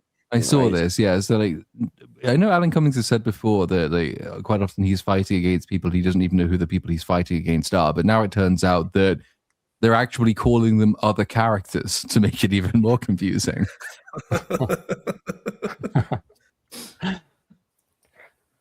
So, like, Yikes. who's it gonna be? I mean, they've got X-Men, they've got Fantastic Four, they've got basically unless they got Tobey Maguire. I mean, Yeah, they've got all the big names, unless they bring back like James Franco as Green Goblin or some shit like that. yeah, someone really maybe Blade. Yeah, but they Possibly. brought back they wouldn't they would announce Blade because they already brought him back in Deadpool and Wolverine, so it's not like a huge thing. Didn't they just So it's- announce? Was it today? Maybe this might be one of those wrong updates, but I thought I saw something about Zach Levy being attached now to a Blade movie. I'm not sure if that was actually a story, if that's one of those made up stories that was going around. So I thought I glanced at it earlier. But I don't imagine it's him. And it's like Secret Avengers that haven't been announced. So like it's not just any superhero; it's an Avenger who is coming back, I presumably. know Black Widow, I guess. But they can't bring fucking Black. How many times do we need to do? She's dead. Mind you, it could Someone be said it's Scarlet Witch Echo. though. It's Echo. Echo. Fuck, imagine if it's Echo. Wonder Man is going to make his theatrical debut. They could do what's- Scarlet Witch because like she's almost certainly not dead. She exploded in a puff of red, so you know she's coming back. Well, they could do what's the one who ruins Kingpin before Echo? She shot him in the head. No, Echo shot him in the head, but she was in her show. Wasn't it Hawkeye? Hawkeye. Yeah. Hawkeye. Yeah, Kate Bishop. Yeah, Kate Hawkeye. Bishop. Well, the show that they want us to call her Hawkeye. She's not, but you know. Yeah. Or Antifa girl, you know, because she Oh, attacked yeah. the Narrow police. that down. Forget Oh, about her. Cassie Lang, Ant-Man's daughter. I think she's in this already. I could be wrong. It though. would be funny if it was Ant-Man and it just stretched and IFA got in between it. It was just Antifa. She was using weapons like his fucking superhero weapons on the police. And it's like, she's a terrorist. Why Yep. isn't she like a... Oh, God, she was awful. And then he She's got so beaten by bad. commie ants. Oh, no. Socialism. Ah! But yeah, I have no idea who the Secret Avengers could be, man. Because like, Should be Kang. because Bring I Kang guess back. Iron Man. That would like be the craziest, the most desperate move, actually. You know what you should do? Kang, but he does a Jonestown massacre, so he makes other Kangs Oh, drink the God. Kool-Aid. And then that would explain why they're all dead. So they're all partying, they all drink the Kool-Aid, they all die. That's how it starts. The funniest thing is bring him back and just have him beat the shit out of all the female Avengers. That would be quite fun. Bring Yeah, it like back a- and have Jonathan Majors fall out the window, man. Yeah. Black Widow goes, I've got a question, and he just smacks her and gives her a black eye. Anyone else got an opinion? Man, and I wonder what they're gonna do with Loki and everything in the Avengers Doomsday. It's gonna be I mean, it's Doctor Doom's got to go after Loki because if he's gonna reset universes, he has to go and destroy the fucking time tree that Loki somehow now is. That'll be the big stakes. He'll somehow succeed. The movie will end on a downer with the timelines being expunged, and then Secret Wars or whatever the fuck it's called will come and set off like whatever we're gonna be doing next. God, I hope they fucking annihilate everything. Honestly, even take away phases 1 through 3 at this point. Just nuke the whole lot. of it. Damn. 4 through 6 have they're so terrible that they're Dude, for retroactively real. At this destroying point, 1 through nuke, 3. nuke Oh, everything no. except the original Spider-Man and X-Men, dude. Like, fuck it. Yeesh. Damn. It's Yeah. funny.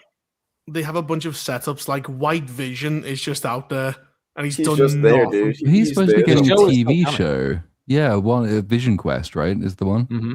Didn't they announce that like 5 years ago? Jesus. Yeah. Well, it's been a disaster. The whole TV slate has been a disaster. They should just can that. It took Because time. It She-Hulk took, lost them so much money too. well, you had Kamala Khan and terrorism. Like she went to like they're so funny. Like they harbor a terrorist in their mosque, and then when the guy comes in, goes, "We want the terrorist," and they're like, "What? You think we're Muslims? We have terrorists in our mosques?" And it's like, yes, that's 100%. You did have a terrorist. Dude, not to mention all the crazy ass post-credit scenes. You know, the one with the Charlize Theron, Doctor Strange 2. Yes, the last time we saw Doctor Strange. And Yeah, then the one Zeus with sends, is it Hercules out after Thor? We're never going to see that after again. Thor, That's not going to go anywhere. Ant-Man 3 Harry has Styles at the end of the Eternals. Wasn't it Thanos' brother or something like that? Oh, no, With that no, weird-ass yeah, another. throw? It's so funny. Like a giant Eternal shows up and just yanks them. They go, bye. She just gets yanked off the planet. And no one on Earth went, what the fuck was that? This giant just shows up in the sky. Well, they've got the didn't she turn an Eternal into adamantium? So shouldn't everyone have like Wakanda adamantium? Because they only discovered that it was made of adamantium in Captain America: Brave New World. So Oh yeah, but they already used it to make his shield and his wings and shit. So like they are using no, it. it was still vibranium, I think, in that movie. And then because adamantium's the villain's MacGuffin. Oh, is it? I thought it was the cut Red Hulk. They needed adamantium. I think no, because I remember wasn't that a plot point? Was that like vibranium can actually defeat Red Hulk when it's supposed to be adamantium? But I don't think because there were earlier drafts of that movie where adamantium was already like in circulation, but then they did so much reshooting and rewriting that they got rid of that point, and there's leftovers of it in the movie, but he's still using vibranium because the villains are like stealing the first set of adamantium at the beginning of the film, and no one's used it yet. But then it is new, but Harrison Ford did say everyone has adamantium now. So everyone will have adamantium because he's like, this will transform the world once everyone's got it, because everyone's like the US and Japan are fighting over this giant statue. So not China. Japan. Not China, no, not China, not India. The vassal of America is fighting him. Pearl Harbor 2. This is still the best name ever for a mineral, unobtainium. Fuck that. We can't obtain this mineral. It is so rare. What should we name it? Unobtainium. Look, it's like we're here to obtain unobtainium. Like James Cameron was probably fucking jizzing his pants when he came up with unobtainium. Oh, did anyone see that Jay Longbone video of Resident Evil script? Oh, no, dude, it was terrible. It was terrible. There's a bit in it, speaking of jizz, basically in the script, he writes this because it's kind of an interesting insight into how they view gamers and stuff and the audience. Like he says, in one scene, there's a jacket from a police car. He pulls it back and we see RCPD, and he writes in the notes, the audience will jizz at this. And I'm like, no, they won't, because it's RPD in the game, you fucking idiot. You got it wrong. I literally just finished playing the first Resident Evil game, man. Like, it's RPD all the way. It's like, dude can't even get that right. Yeah, Berserker Goji said it. RE fans collectively jizz their pants. That's actually like what it says in the script. Like, that's how they see it. Just put in random shit. They'll applaud like catfish. That's why films are bad now, because they just think that's enough. And he got it wrong. Yeah, he got it wrong too, yeah. It's crazy that was actually in the script, like in parentheses. Like, it's so weird to see it. Did you see that? Like, if you watch the video, Platoon, it's basically just retardation. Like, he just, like, everyone has to be stupid. Everyone, like, he crashes into a woman, and, like, that woman chases him all movie. somehow, and like he fucking survives by being an actual retard. Like that, Oh. and like the scientists at the end let him in, and they don't check to see if he's bitten because they want a bad ending. And the dialogue apparently is awful. Like it The dialogue is really, really like mediocre. Yeah, it's just stupidity after stupidity. It's just fucking because he's got the cure with him, and it's obvious it's the cure from the first 5 seconds. And then he just just the plot is just full of contrivances. Really, really like full of he's contrivances. infected, and like they go, right, you need to run up 27 stairs, flights of stairs because the elevator's dangerous. He runs up 3 and goes, "Oh, this is ridiculous. I'm going to get the elevator." Because even though they warn him, there's something in the shaft. He's just too tired. He's too tired to run up 20 stairs. Oh, it's just terrible, terrible. Like, watch it. It's fucking hilarious. It's that bad.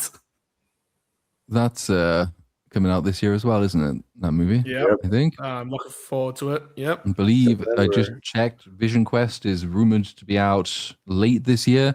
And I think while we're live, Rings of Power's just had its season 3 premiere confirmation for November the 11th. So we're going to be busy. Yeah. But we're not going to have fun. That's the thing. It's busy. Shit. All of it's awful. So, like, at least there would be a gold nugget in it, but there isn't. It's just teared all the way through. Yeah. The enthusiasm. Toy Story 5, yes, everyone.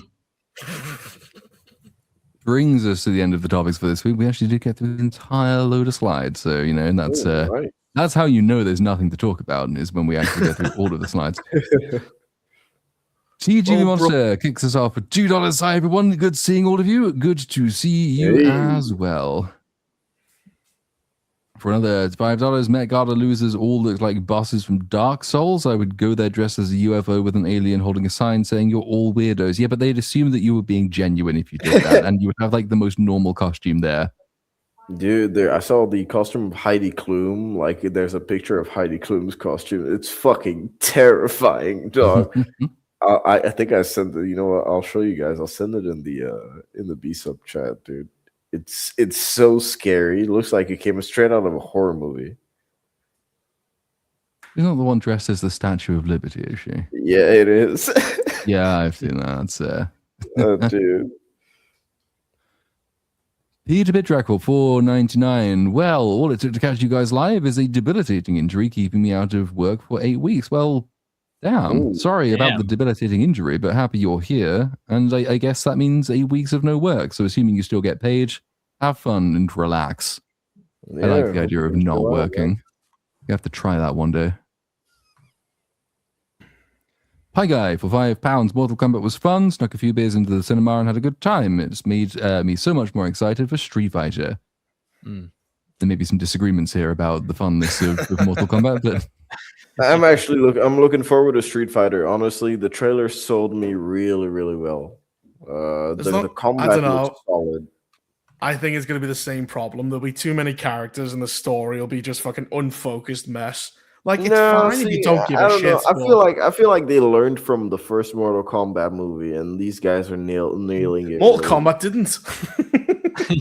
Well, because Mortal Kombat, I don't know. Mortal Kombat is just I don't know. I think it's the same movie.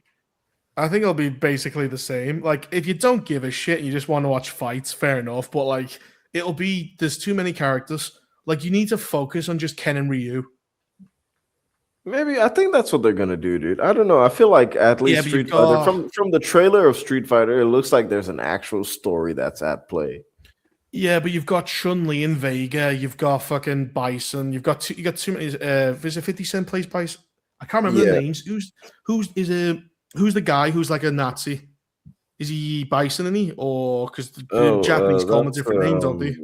I know what you're talking about. You've got Akuma who turns into a monster. I mean, there's like each one needs time. You got Guile. You got fucking. There's too many characters. Maybe they're not gonna try and like flesh those guys out. So if they don't, but like you've got Cody Rhodes, you got 50 Cent. Like there's too big of a casting. Well, maybe they have sequels in mind. Yeah, I hope. Well, they obviously do. It's just, are they good? Yeah. Fair point. Yep. So far, I'm already ready for the era of video game movies to end because they are so shallow and empty, but maybe one day we'll get a good one. Innovative Nutmeg for 10 euros. Hail BSUP, just wanted to let Cynic know I found your surgical dissection of how insufferable the Oscars have become infinitely more entertaining than the ceremony itself. Thank you. I wish I hadn't released it a month after anyone would give a shit. Glad you did. How smug was it? Like, was it just smelling their own farts nonstop?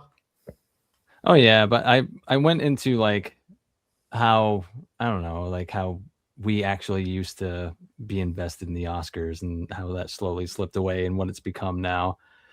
Because I used to actually root for people, you know what I mean, and root for movies back during the Lord of the Rings days, the Dark Knight days, the No Country for Old Men days. Yeah. Oh, that was a while ago, wasn't it? That was like 15 years ago. Yeah. Mm. Long time ago. Before the dark times. That didn't deserve to win an Oscar. Used to mean something. Whereas now it's like the assumption. Yeah, any fucking movie that wins. Just abrupt for 2 asses. Glad to catch this live. Platoon, you're retarded. Thank you very much. Glad to have you. We'll go for $10. Are any of you guys going to review Mixtape, the 3-hour interactive game of the year contender? I've seen a few things about that game. It's only 3 hours. I assumed it'd be longer. Well, it's because it's not a game. It's basically a movie. So basically, it's just a movie, right? It's worse than Telltale because that gives you the illusion of a choice. So like you're running through shit and like it goes push space to jump. And if you don't do it, she just piles through the fence and moves anyway. There's no fail safe. So you just watch. The theory for that is that this indie game, which is definitely an indie game, despite having a licensed music budget bigger than all of Sony, and I think has been created by the son or daughter of a hedge fund guy, they wouldn't be able to put Failure States in because that would involve remixing the songs that they're using. So they're like, fuck it, this video game, you can't fail. We're not going to take the trouble of remixing this classic 90s tune. I've seen a few videos that the guy who like put his controller down for the entire time just watched it play. I don't know if I've got time, which I don't, but if I do have time, I might check it out. But it's cringe. Like the dialogue is so millennial, like just cringe. It's horrendous. Reason number 50,005 to regret the existence of Stranger Things. Captain Bucky O'Hare for £5, as the famous quote goes, never argue with an idiot, they'll drag you down to their level and say Interstellar was amazing. Yeah. Interstellar is not an amazing film. I like the music. Music's good though, yeah, true. Toivo Kohonen from 19 months as a member. Fuck. Luke, did I ever tell you about Ahsoka Tano? Yeah. That copy paste is very funny. I think I used it in one of my Ahsoka videos already. Oh shit, I might have to finish those before season 2. Oh god, it's going to be horrible.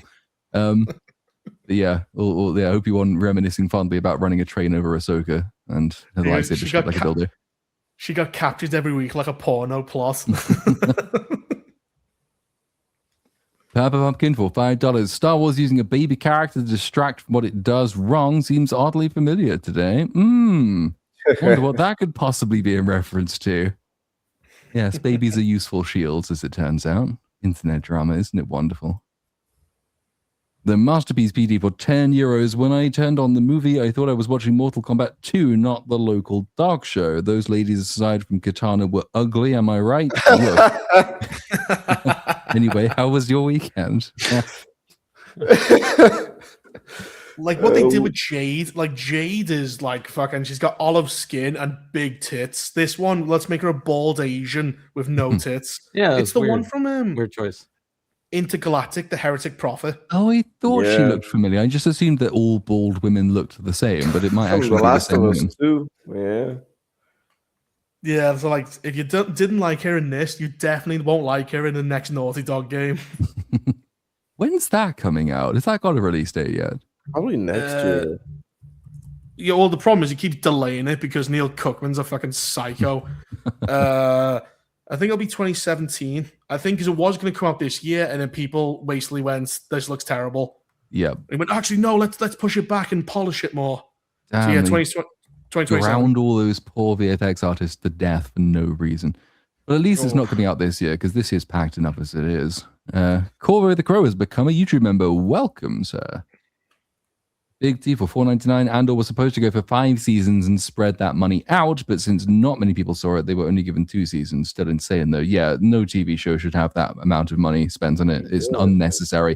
Wasn't necessary for that show, but at least it did build more viewers over time, which is something that most TV shows cannot boast. Yep. Thomas Mendoza for $2. Reaper, which Mortal Kombat games do you recommend? Well, I played Deadly Alliance, which was the beginning of destroying Liu Kang's character. I enjoyed that. Deception's really good. Armageddon, I wouldn't recommend that one.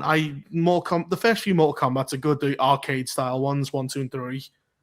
The new ones completely avoid. Avoid 1, 11, 10, 9. Avoid them. They're horrendous. Like fucking Mortal Kombat fucking is it a 1, which is a fake. It's a lie. They went Mortal Kombat 1. It's a reboot. It isn't.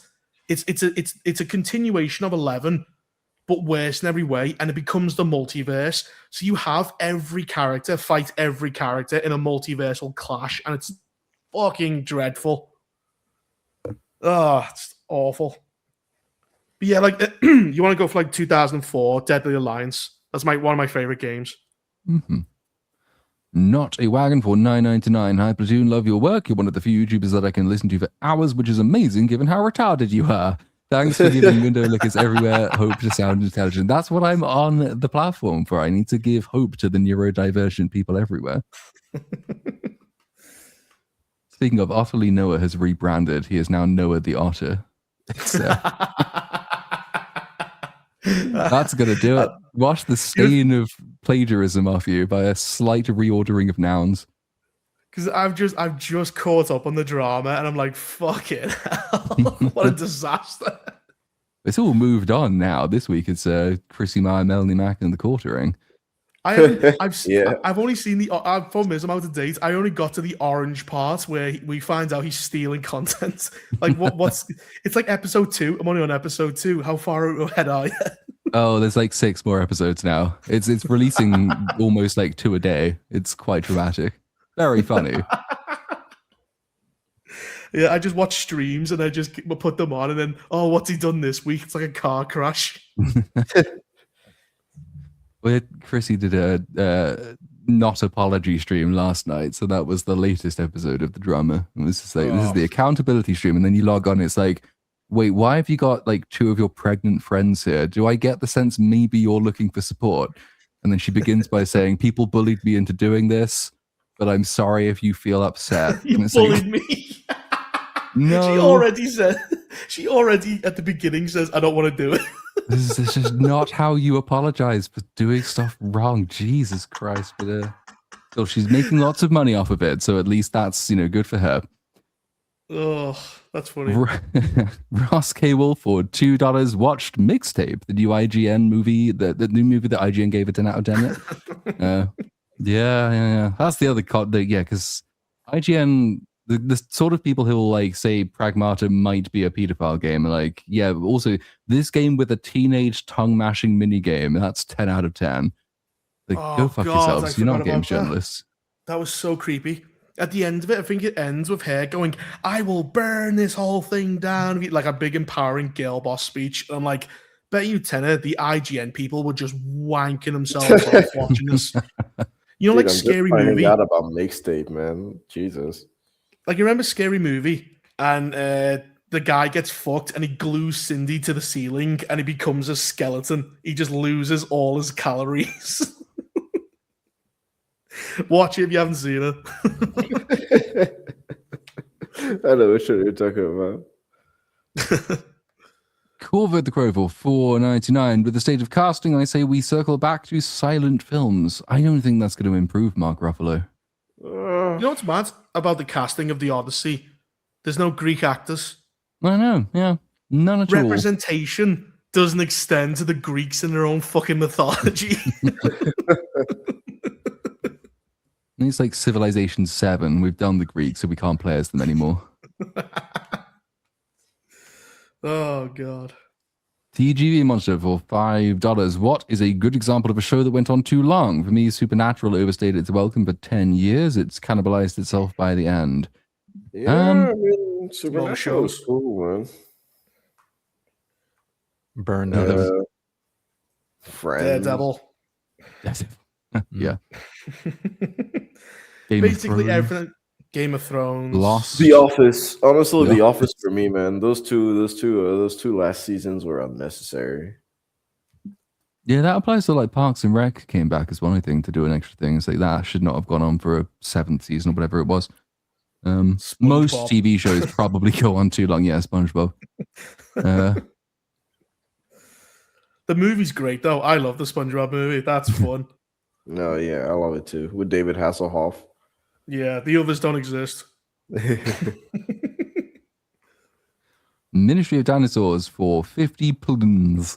Platoon, I'll report you for attempted murder. I almost died watching your premiere yesterday. Only the fact that food was still on my fork prevented me from choking when you joked about Frogan. Yeah. That's how like long this video took to come out. That was a more relevant joke when I wrote it 4 months ago, but it was still funny. I liked it. Frogan's just a weird gremlin creature. Like an advert for not getting pregnant too late. Joy bag of donuts for $4.99. My best Batman experience was when my brother took me to Hancock because DK The Dark Knight sold out. Dark Knight started playing with no trailers and no one complained. That's really cool. Like, so the guy in the theater went, Hancock's so shit, I'll just play Dark Knight. It's like, fuck Will Smith and Charlize Theron. That started off with a good premise, and then it just fucking went off the hill. Yeah. I like Hancock, man. I still enjoy Hancock. Well, it's when he introduces his wife, and it turns out she's got superpowers, and I was like, what the fuck is this? Yeah, that's when it was kind of just annoying. Yeah. Take a 610 for $5. I saw Pacific Rim in 4DX/D-Box, and it was awesome. Your seat would shake as the Jaegers moved. Just the most perfect movie for it.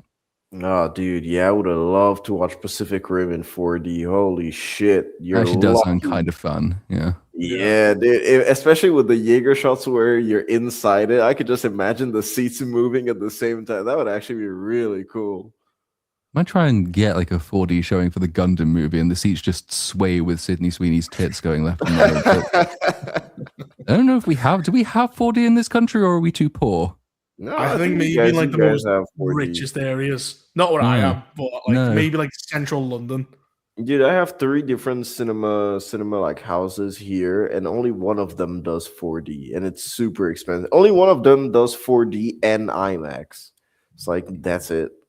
All the others is just standard showing. So I guess maybe like the biggest chains. You'd probably have to go to London. I'm not going to London for a Sydney Sweeney movie. Fuck that.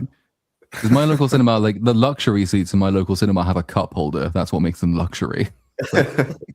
I looked at those for Mando and Grogu. Someone's booked the entire row of 7 of them, but then there's like not many other people in the cinema. So there's a bunch of very sad people going to be sitting at the front of that film. I'm going to throw stuff at you them. at the back just watching them going, they're all like fucking clapping and stuff.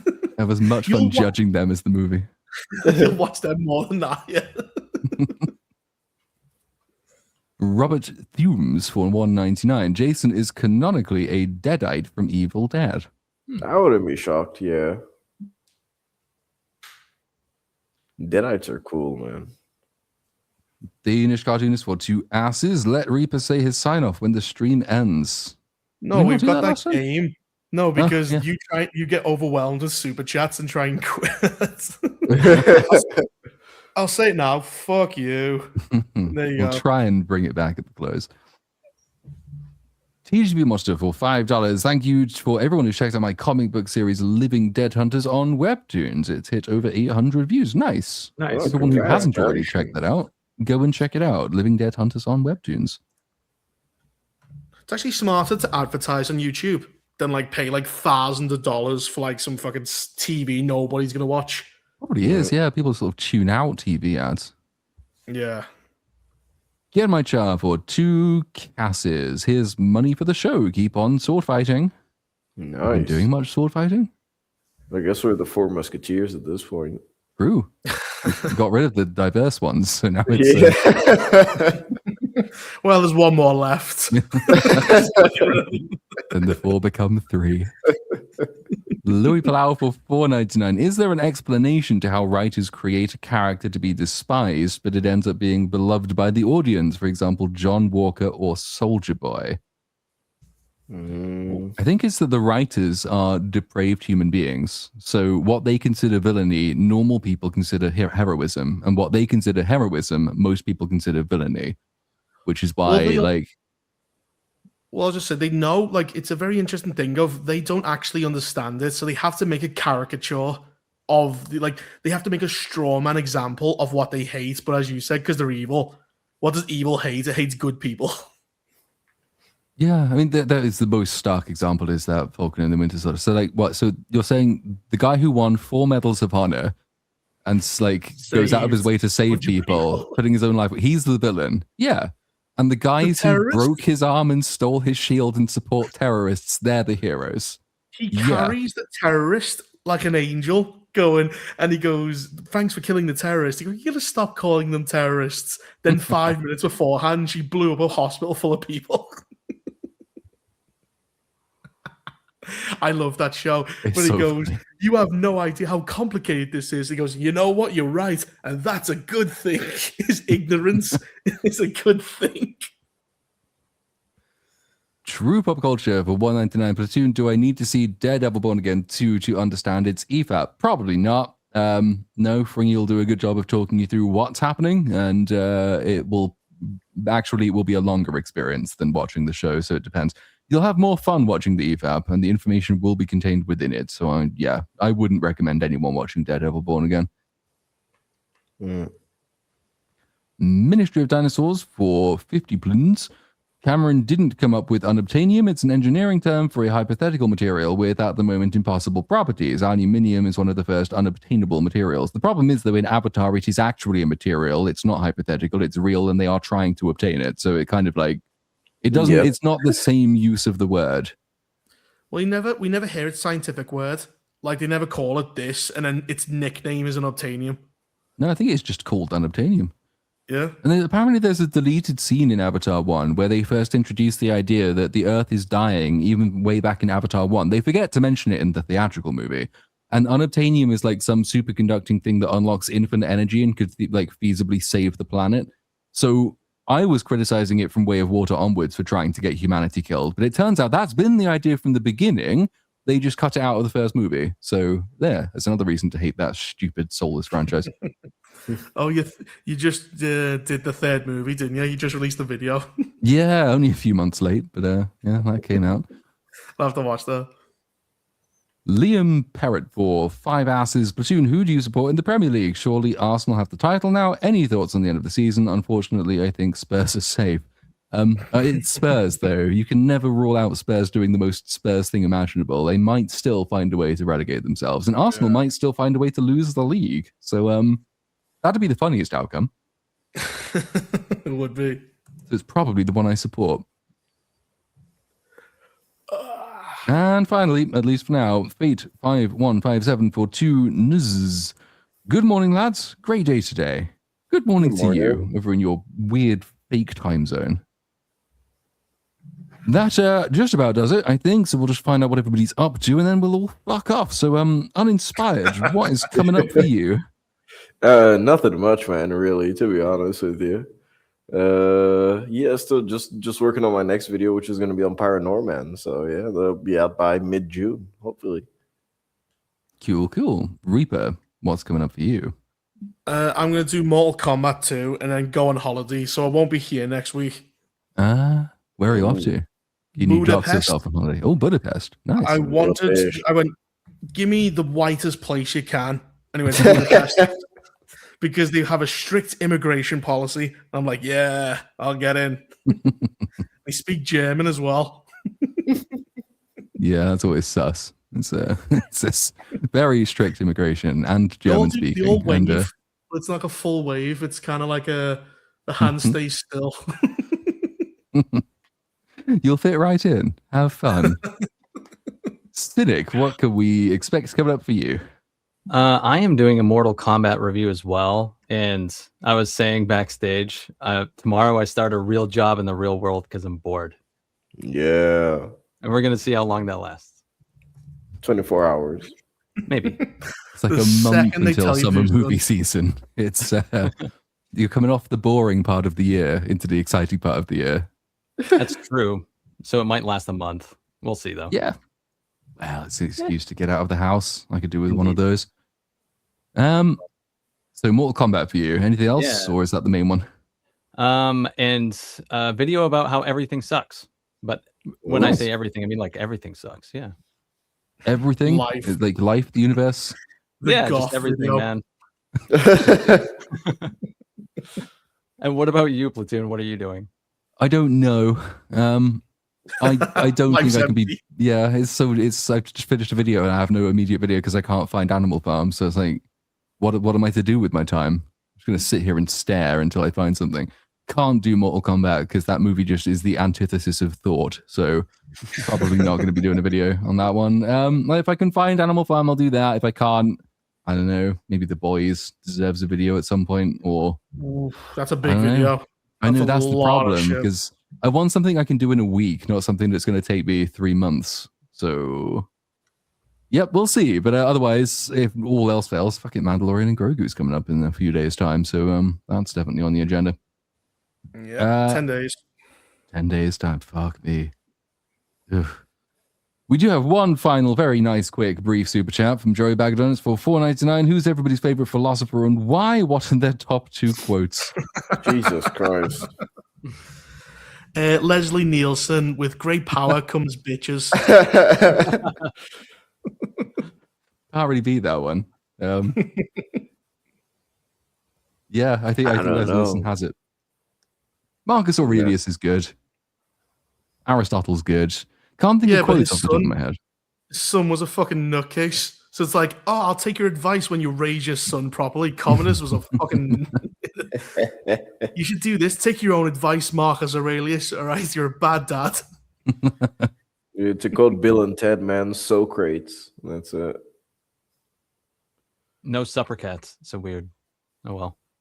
Yeah, that would be why we're getting off early. And by early, I mean in under 4 hours. So that's good. We do have one more from member from 19. Let me try that again. Member from 19 months, Otami.